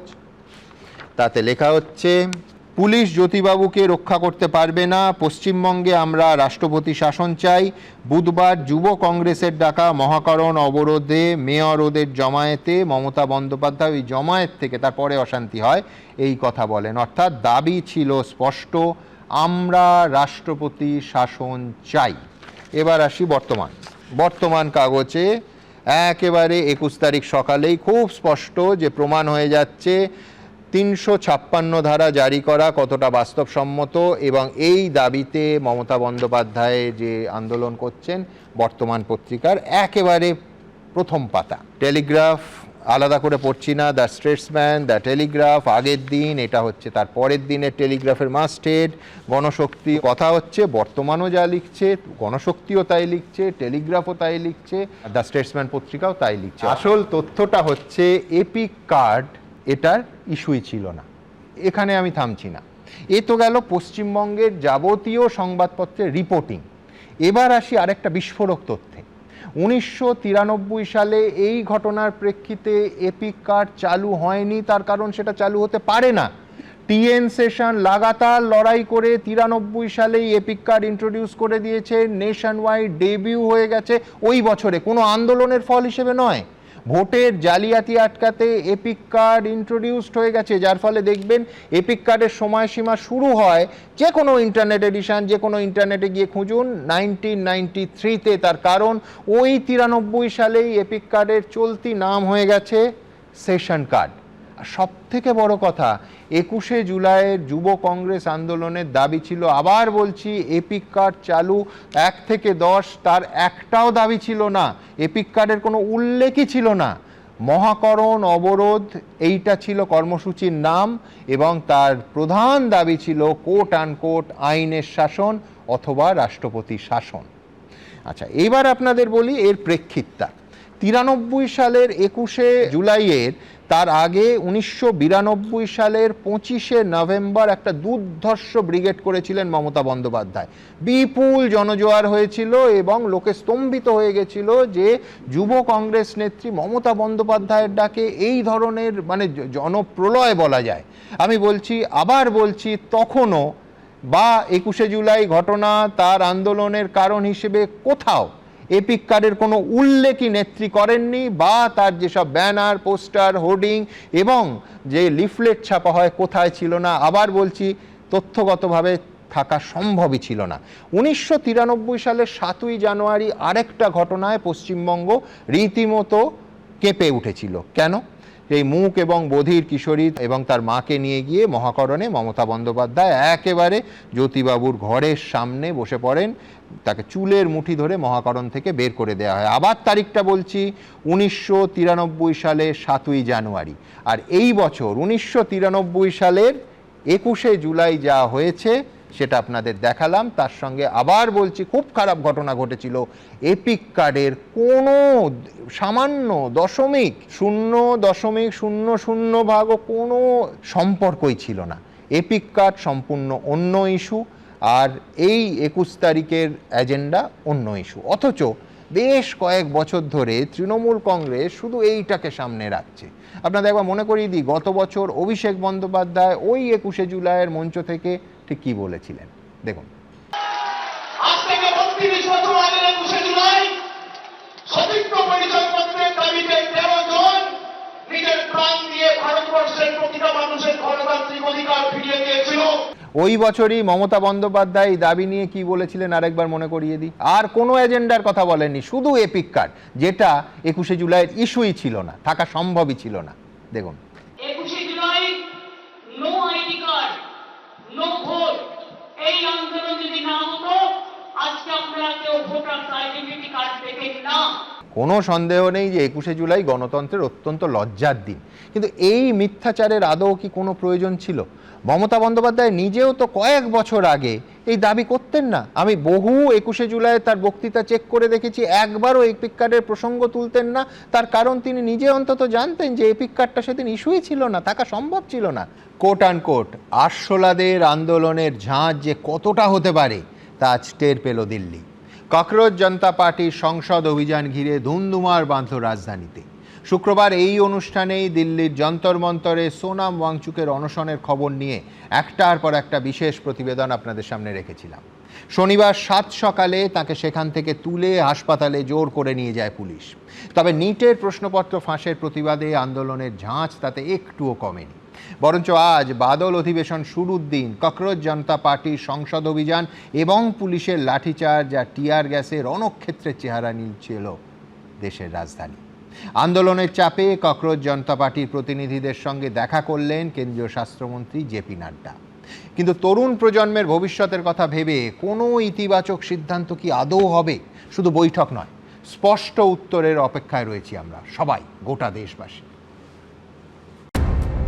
ককরোচ জনতা পার্টির সংসদ ভবন অভিযান ঘিরে রণক্ষেত্র রাজধানী। পুলিশের লাঠিচার্জ, কাঁদানে গ্যাসের শেল চার্জ, চ্যাংদোলা করে তুলে নিয়ে যা ঘিরে তৈরি হলো তুলকারাম পরিস্থিতি।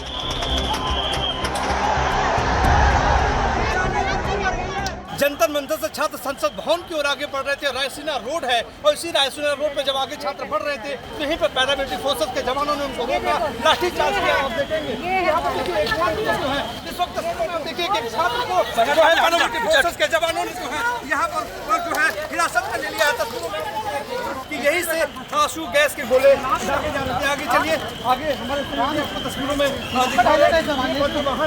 यहाँ पर छात्रों को हमारे साथ इस देश का संविधान है, हमारे साथ डॉक्टर बाबा साहब अम्बेडकर है, हमारे साथ महात्मा गांधी है। हमें अपनी आवाज रखने से कोई नहीं रोक सकता। নিটের প্রশ্নপত্র ফাঁসের প্রতিবাদে এবং কেন্দ্রীয় শিক্ষামন্ত্রী ধর্মেন্দ্র প্রধানের পদত্যাগের দাবিতে অনশন চালাচ্ছিলেন সোনাম ওয়াংচুক। শনিবার 7 সকালে তাকে সেখান থেকে তুলে নিয়ে যায় পুলিশ। সোমবার সংসদ ভবন অভিযানের ডাক দিয়েছিল ককরোচ জনতা পার্টি। সোমবার অভিযান শুরুর আগেই যন্তর মন্তরের লাঠিচার্জ শুরু করে police. They are not handling it like a good governance should. A graceful government should have allowed this protest because then they would have heard the voices of people and based on that they would have changed. Don't have faith in any government machinery. দুপুরের দিকে সংসদ ভবনের কাছাকাছি পৌঁছে যায় বিক্ষোভকারীরা। তড়িঘড়ি নিরাপত্তার কারণে বন্ধ করা হয় সংসদ ভবনের মূল গেট। বিক্ষোভকারীদের সরাতে মুহুর্মুহু কাঁদানে গ্যাসের শেল ফাটায় পুলিশ। लगातार हर गुजरते हुए लम्हे के साथ जो आंसू गैस के जो गोले हैं वो यहाँ पर छोड़े जा रहे हैं। यहाँ पर एंटी राइट व्हीकल के सामने जो सड़क है वो यहाँ पर जो है वो बैठ गए हैं, लेकिन यहाँ से हटने को तैयार नहीं है। लगातार पुलिस की ओर से आंसू गैस के जो गोले हैं वो छोड़े जा रहे हैं। भीड़ को हटाने की कोशिश की जा रही है, लेकिन भीड़ जो है वो यहाँ से टस से मस होने के लिए, हटने के लिए बिल्कुल भी तैयार नहीं है। বিশৃঙ্খলা ঠেকাতে সকাল থেকেই কার্যত পুলিশ দিয়ে মুড়ে ফেলা হয় যন্তর মন্তর থেকে সংসদ ভবনের পথ। নয়াদিল্লি জুড়ে জারি করা হয় বিএনএস এর 163 ধারা, বন্ধ করে দেওয়া হয় ইন্টারনেট। जो प्रदर्शनकारी देख सकते हैं कि किस तरीके से इस वक्त यहाँ पर पहुंच करके प्रदर्शन कर रहे हैं। पुलिस थोड़ा सा बल प्रयोग भी कर रही है उनको यहाँ से हटाने के लिए, क्योंकि जब संसद का सत्र चल रहा होता है उस दौरान इस तरीके का प्रदर्शन की अनुमति नहीं होती है। लेकिन ये जो प्रदर्शनकारी है जंतर मंतर पर पहुंच चुके हैं। जब बच्चे यहाँ आए हैं, छात्र नौजवान युवा जब यहाँ आए हैं और वो चाहते हैं सरकार कोई सुने। सरकार में अहंकार कितना कि सुनना भी नहीं चाहती है।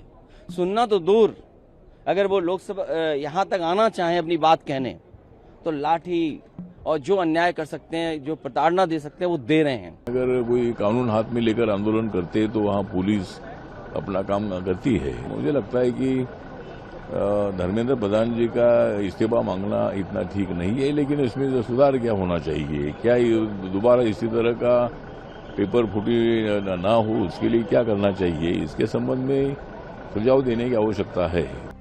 দিনের শেষে ককরোচ জনতা পার্টির প্রধান মুখপাত্র সৌরভ দাস এবং অন্যতম মুখপাত্র আশুতোষ রাঙ্কার সঙ্গে দেখা করেন কেন্দ্রীয় স্বাস্থ্যমন্ত্রী জেপি নাড্ডা। ককরোচ জনতা পার্টির তরফে মূলত 3টি দাবি জানানো হয়। হাসপাতাল থেকে সোনাম ওয়াংচুকের দ্রুত মুক্তি, কেন্দ্রীয় শিক্ষামন্ত্রী ধর্মেন্দ্র প্রধানের ইস্তফা এবং যে নিট পরীক্ষার্থীরা আত্মহত্যা করেছেন তাদের 1 কোটি টাকা করে ক্ষতিপূরণ। যে ধর্মেন্দ্র প্রধানের ইস্তফার দাবিতে এই আন্দোলন, তার সঙ্গে এই দিন বৈঠক করেন কেন্দ্রীয় স্বরাষ্ট্রমন্ত্রী অমিত শাহ। বিজেন্দ্র সিংহ, অঙ্কিত গুপ্তা ও আহমেদ বেলালের রিপোর্ট, এবিপি আনন্দ।